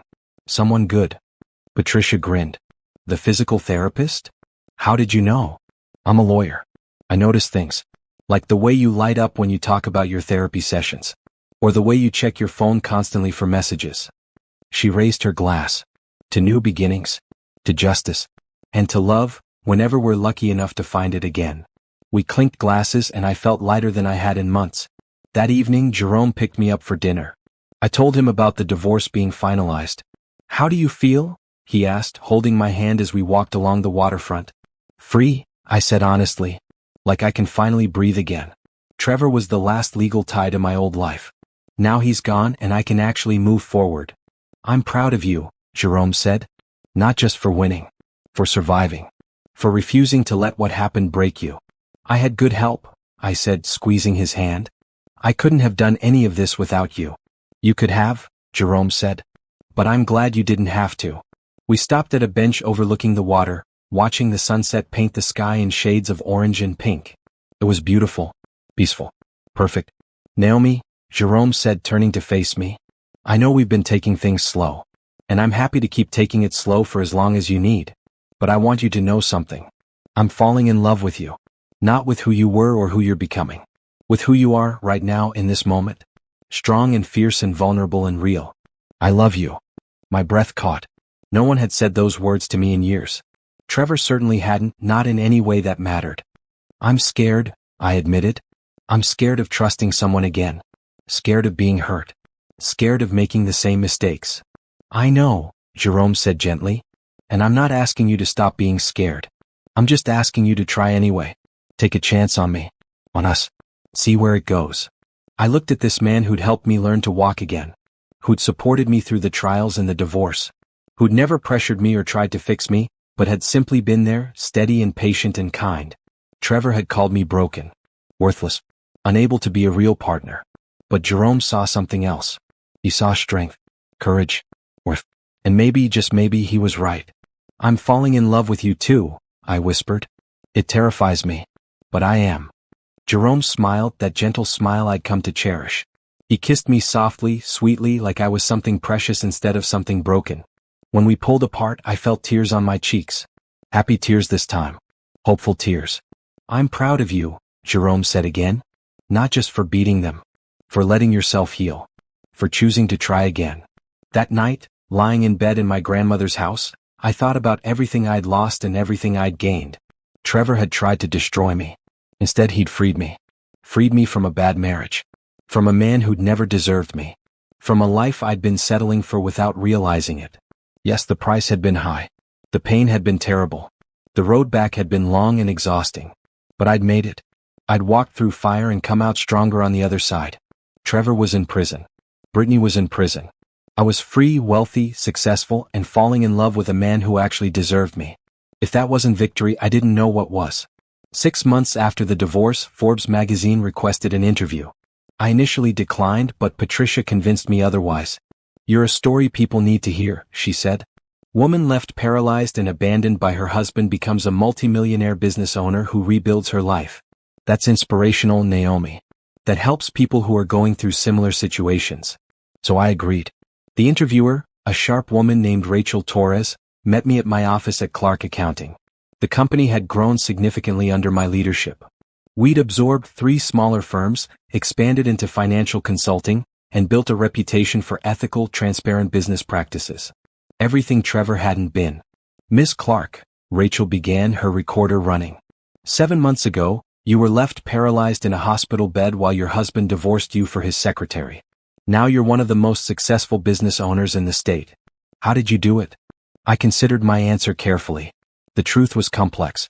Painful. Not easily summarized in a soundbite. I had resources I didn't know about, I said finally. My grandmother left me an inheritance that gave me options. But more than that, I refused to let Trevor's betrayal define me. He saw me as broken. I decided to prove him wrong. You exposed your ex-husband's embezzlement and your husband's mistress's bigamy. Some people might call that revenge. What do you call it? Accountability, I said firmly. Trevor and Brittany committed crimes. They stole money. They committed fraud. Someone had to make sure they faced consequences. That's not revenge. That's justice. Rachel nodded, making notes. You've since launched the Clark Foundation, which provides legal and financial support for abandoned spouses. Why? This answer came easier. Because I had resources to fight back. Most people in my situation don't. They're left helpless when their partner abandons them, especially if they're dealing with medical issues or financial abuse. The foundation helps level the playing field. We provide free legal representation, financial counseling, and emergency housing for people escaping abusive or exploitative relationships. How many people have you helped so far? 37 in the past 6 months, I said. We're small, but we're growing. Our goal is to help at least 200 people in our first year. That's ambitious. So was learning to walk again, I said. I've learned not to underestimate what's possible when you're properly motivated. The interview continued for another hour. Rachel asked about Web Pharmaceuticals, which I'd transformed into a leader in rehabilitation equipment and disability services. About Clark Accounting and our expansion plans. About my personal life, which I deflected politely. Jerome and I were private about our relationship, and I wanted to keep it that way. When the article published 3 weeks later, the headline read, From hospital bed to boardroom, How Naomi Clark Built an Empire on the Ruins of Betrayal. The article was fair, accurate, and inspiring in ways I hadn't expected. My phone exploded with interview requests. The foundation received a flood of donations. Women reached out thanking me for showing them they didn't have to accept being abandoned or abused. And Trevor, sitting in his prison cell, would see it all. Would know exactly how much he'd lost by walking away from me. That thought gave me more satisfaction than I expected. Around the same time, I received a letter. It came to my office, forwarded through my lawyer to maintain my privacy. The return address was a women's correctional facility. Brittany. I almost threw it away without reading it. What could she possibly have to say that I wanted to hear? But curiosity won. I opened it. Naomi, the letter began in shaky handwriting. I know you probably don't want to hear from me. I know you hate me and you have every right to. But I wanted you to know something. I'm sorry. Really, truly sorry for what I did to you. Coming to that hospital room was cruel. Laughing at you was unforgivable. Helping Trevor steal from his company and from you was wrong. I knew it was wrong at the time, but I convinced myself it was okay because I was in love. That's not an excuse. Love doesn't justify hurting people. I see that now. Prison gives you a lot of time to think about your mistakes. To really understand what you did. I destroyed my marriage. I destroyed my career. I destroyed my life. And I helped Trevor destroy yours. I'm not asking for forgiveness. I don't deserve it. I just wanted you to know that I understand now how badly I hurt you and I'm sorry. I read the letter twice, then put it in my desk drawer. Not in the trash. Not in a place of honor. Just acknowledged. Brittany was sorry. Good. She should be. But her apology didn't change anything. Didn't undo the damage. Didn't make us friends or allies. It was just words from someone who'd finally realized the cost of their actions. I never wrote back. Meanwhile, Clark Accounting continued to grow. We won several major contracts, including one with the city government to audit their financial systems. Our reputation for integrity and thoroughness made us sought after, especially by organizations that had been burned by unethical accountants before. I hired aggressively, bringing on talented people who'd been overlooked by other firms. Women returning to work after raising children. People with disabilities who needed accessible workplaces. Immigrants with impressive credentials from their home countries. I built a team of brilliant, loyal, dedicated professionals who believed in our mission. And Web Pharmaceuticals thrived under new leadership. We developed several innovative rehabilitation devices that improved recovery outcomes for spinal cord injuries. Dr. Mitchell had actually consulted on some of the designs, sharing his expertise to help create better equipment. Watching our products help other patients walk again gave me a satisfaction I'd never felt in my old nonprofit job. I was building something that mattered. Something that helped people. Something that would outlast me. 8 months after the divorce, Jerome and I moved in together. Not into my grandmother's house, which still felt sacred and private. We bought a modern condo downtown with floor-to-ceiling windows and a view of the river. It felt like a fresh start. A space that belonged to both of us equally. His daughter, Zara, was skeptical at first. She was 16 and protective of her father after his divorce. But we bonded over our shared love of true crime podcasts and mystery novels. Soon she was asking me for advice on college applications and boys and life in general.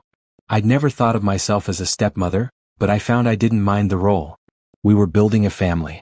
Different from the traditional nuclear family I'd imagined with Trevor, but better. Real. Based on choice and respect instead of obligation. One evening, Jerome and I hosted a dinner party at the condo. Harrison and his wife. Patricia and her partner. Janet Monroe and her girlfriend. Dr. Mitchell's colleagues from Riverside. All the people who'd helped me through the past year. A toast, Harrison said, raising his glass. To Naomi Clark, who took betrayal and turned it into triumph. Who built an empire from the ashes of her old life. Who reminded all of us that the strongest steel is forged in the hottest fire. To Naomi, everyone echoed. I felt tears in my eyes. Good tears. Grateful tears. Thank you, I said. All of you. I couldn't have done any of this alone. You gave me the tools to fight back. The courage to stand up. The support to keep going when I wanted to give up. This isn't my victory. It's ours. Janet grinned. Does this mean we all get a cut of your Forbes money? Everyone laughed. The mood shifted from serious to celebratory. We ate and drank and told stories late into the night. Felt good. Normal. Like maybe, finally, I could let go of the anger and fear and just enjoy being alive. Later, after everyone had left, Jerome and I stood on the balcony watching the city lights. Do you ever think about him? Jerome asked quietly. Trevor, wonder what he's doing. Sometimes, I admitted. Not as much as I used to. Mostly I just feel relieved he's not my problem anymore. Do you forgive him? I considered the question carefully. I don't know. Forgiveness feels like something he'd benefit from more than me. But I've let go of the anger. Not for him. For me. Because carrying that rage was exhausting, and I'm tired of being exhausted. Jerome pulled me close. I'm proud of you. You know that, right? Not just for what you've built, but for how you've healed. I haven't, I said honestly. Not completely. I still have nightmares sometimes. Still panic when I see orange jumpsuits on TV. Still struggle to trust that good things won't be snatched away. That's normal, Jerome said. Healing isn't linear. It's messy and slow and imperfect. But you're doing it.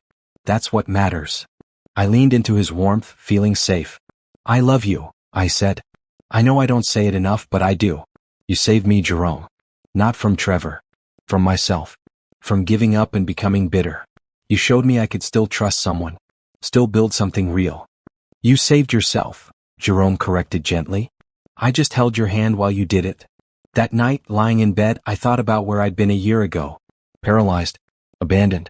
Broken. Unable to see any future beyond pain and loss. Now I ran 2 successful companies. I'd created a foundation that helped people escape situations like mine. I had genuine friendships with people I trusted. I had a partner who loved me for who I actually was. I had a life worth living. Trevor had tried to destroy me. Instead, he'd freed me from a marriage that was holding me back. From a life that was too small. From a man who'd never deserved me in the first place. Was I grateful to him? No, never. He was still a criminal who'd caused immense pain. But I was grateful for what I'd become in response to his betrayal. Stronger. Fiercer. More authentic. More alive. Trevor had said I wasn't whole. That I couldn't be a real partner. That I was broken. He was wrong. I'd never been more whole in my life. And somewhere in a prison cell, Trevor was finally learning what it meant to lose everything. While I was learning what it meant to have everything. That felt like justice. Real justice. The kind that didn't need revenge because the truth was punishment enough. I'd won. Not by destroying him, though I'd done that too. But by building something better than he'd ever imagined I could. By becoming someone he'd underestimated. By proving once and for all that leaving me was the biggest mistake of his life. 1 year after the accident, I stood in the grand ballroom of the Riverside Hotel, surrounded by 300 people who'd come to celebrate the Clark Foundation's first annual gala. The room sparkled with chandeliers and champagne. A string quartet played softly in the corner. Everyone was dressed in their finest, mingling and laughing and supporting a cause that had become my life's work. I wore a midnight blue gown that Jerome had helped me pick out. My hair was styled elegantly. I looked confident, successful, happy. Everything I'd been told I'd never be again. Harrison approached with a satisfied smile. Naomi, we've raised over $2 million tonight. $2 million. The foundation can help hundreds of people this year. That's incredible, I said, genuinely moved. I never imagined we'd have this kind of support. You inspired people, Harrison said.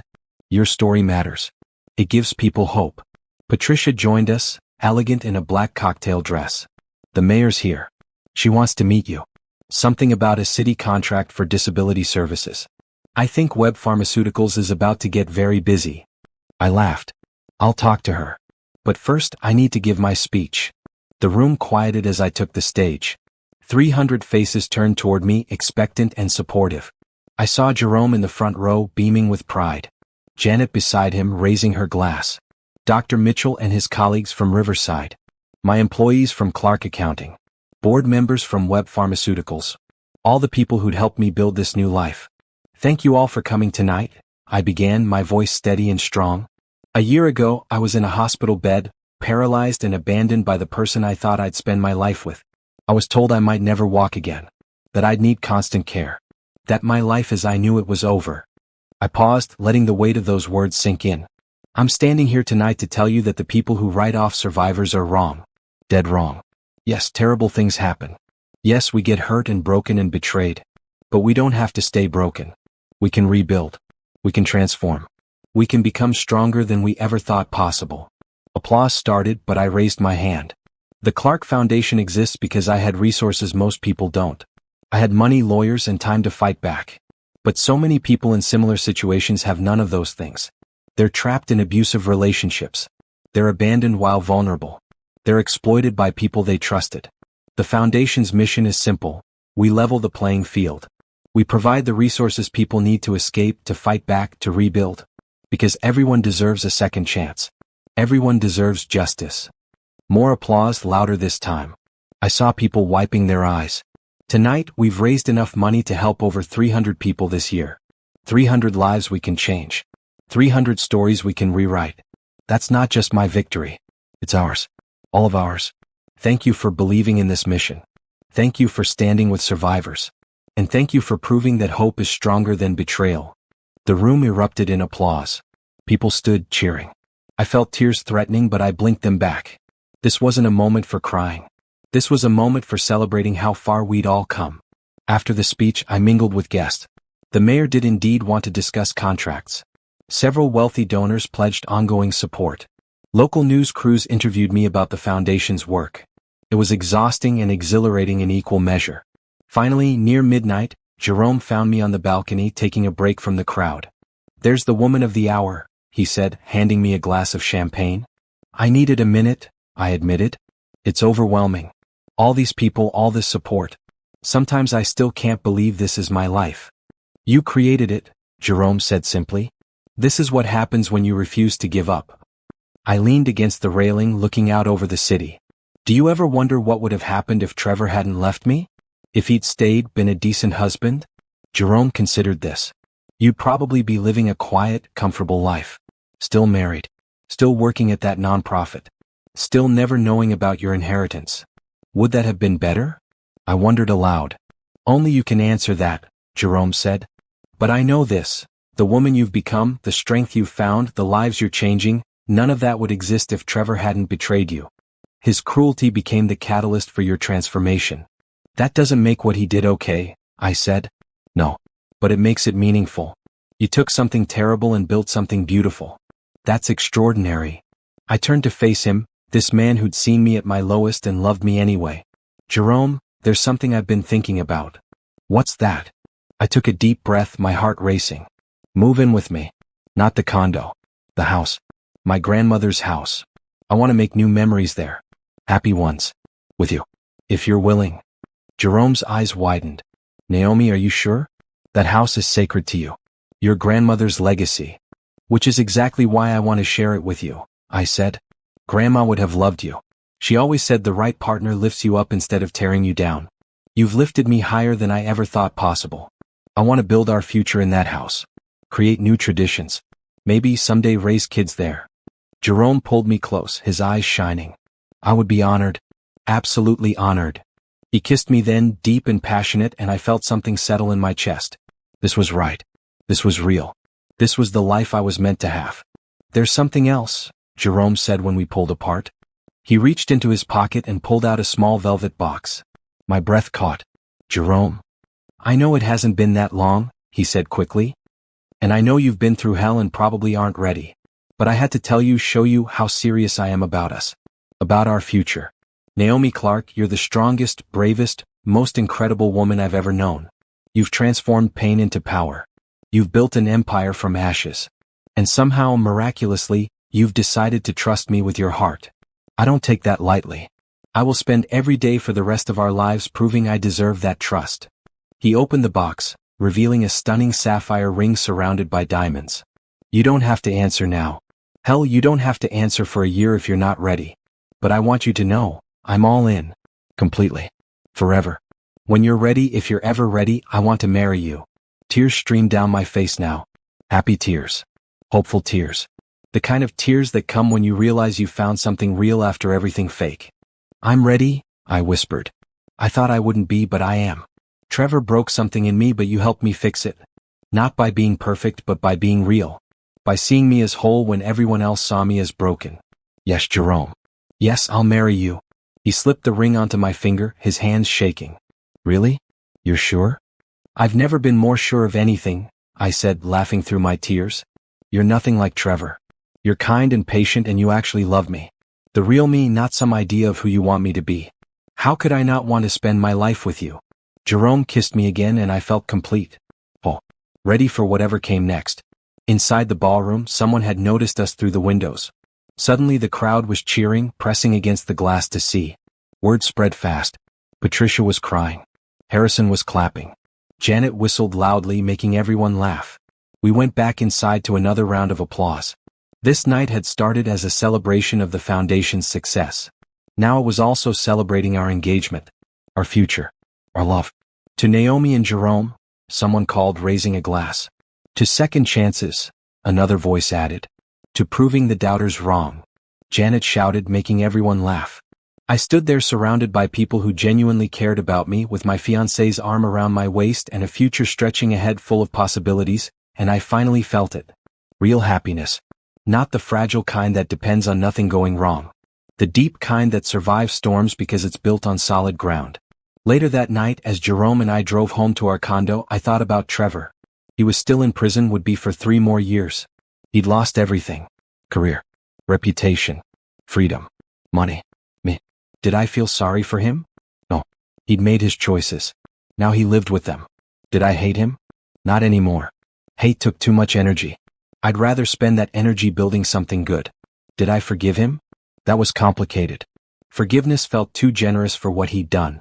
But I'd let go of the anger. Moved past the need for revenge. Found peace not through his apology but through my own growth. Trevor had called me broken. Said I couldn't be a real partner. Claimed I'd be a burden no one would want. Tomorrow I'd wake up in a home I owned outright. I'd go to work at companies I'd built from nothing. I'd check in on a foundation that was changing lives. And I'd come home to a man who loved me completely, who'd chosen me not despite my past but because of who I'd become because of it. Trevor had been wrong about everything. I wasn't broken. I was transformed. I wasn't weak. I was titanium. I wasn't unwanted. I was chosen by someone who actually deserved me. And Trevor? Trevor was exactly where he belonged. Paying for his crimes.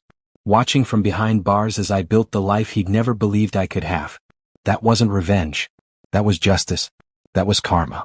That was life teaching an important lesson. You can't break people who refuse to stay broken.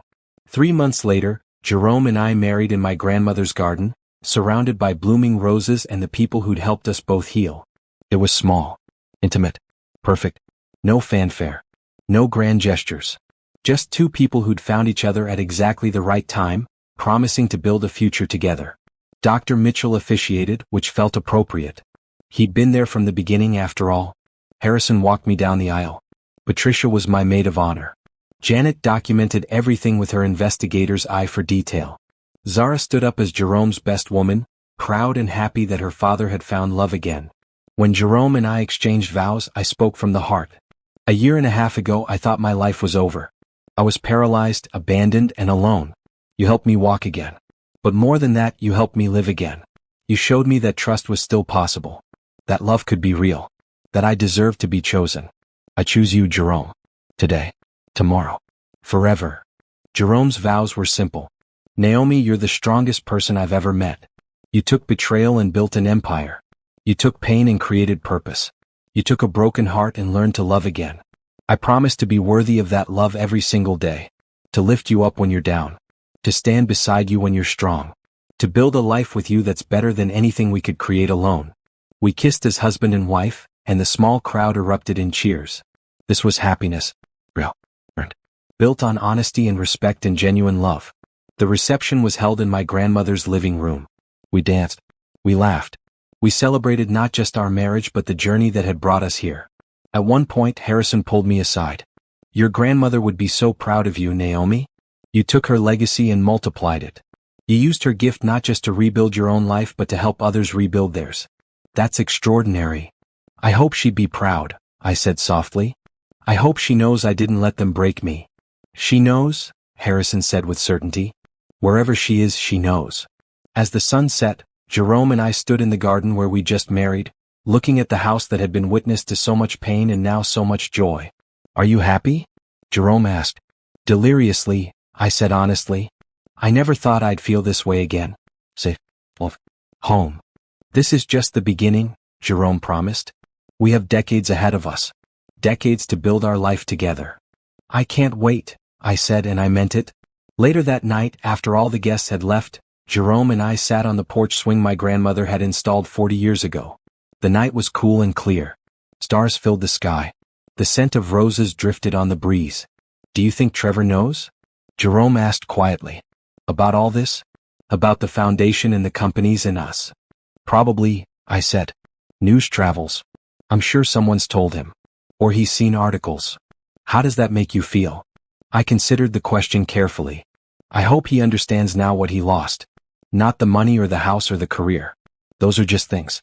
I hope he understands he lost someone who would have stood by him through anything if he'd just been decent. Someone who would have loved him through his gambling addiction if he'd asked for help instead of lying. Someone who would have built a life with him if he'd chosen to stay. That's what he lost. A partner who was loyal and real. He'll never get that back. No, Jerome agreed. He won't. But I'm not angry about it anymore, I continued. I'm grateful actually. If Trevor had been the man I thought he was, I'd still be in that mediocre marriage. I'd never have discovered my inheritance. Never have built my companies. Never have met you. His betrayal freed me to become who I was always meant to be. Jerome pulled me close. I love you, Naomi Mitchell. Mitchell. My new last name. A fresh start. A new chapter. I love you too, I said. More than I thought possible. We sat there in comfortable silence, watching the stars, planning our future. Tomorrow we'd fly to the Maldives for our honeymoon. 2 weeks of peace and relaxation and celebration. Then we'd return and continue building our life together. Children maybe. More expansion of the foundation. New business ventures. Growing old together in this house full of memories. The life Trevor said I'd never have. The happiness he said I didn't deserve. I'd proven him wrong about everything.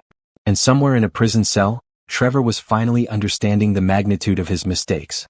Understanding that leaving me wasn't setting himself free. It was throwing away the best thing that ever happened to him. But that was his problem now. Not mine. I was married to a man who chose me every single day. I'd built an empire. I'd changed lives. I'd healed. Trevor had tried to break me. Instead he'd freed me. And I'd used that freedom to become unstoppable. That was the best revenge of all. Not destroying him, though I'd done that too. But building something so beautiful, so powerful, so undeniably successful that everyone could see exactly what he'd lost by walking away. Jerome and I went inside eventually, ready to start our honeymoon, our marriage, our future. Behind us, my grandmother's house stood strong and beautiful, filled with love and laughter once again. I'd won. Not just against Trevor. Against betrayal. Against pain. Against the voice that said I'd never recover. I'd won by refusing to give up. By choosing to transform instead of giving in. By building an empire on the ruins of what Trevor had destroyed. And now, finally, I could rest. Could enjoy the life I'd built. Could love and be loved without fear. Trevor had abandoned his crippled wife at the hospital to marry his secretary, unaware she was a secret heiress who would destroy everything he'd built. He'd learned his lesson too late. And I'd learned mine right on time. The world belonged to people who refused to stay down. To survivors who became warriors. To women who took betrayal and built empires. I was one of those women now. And nothing, absolutely nothing, could break me again.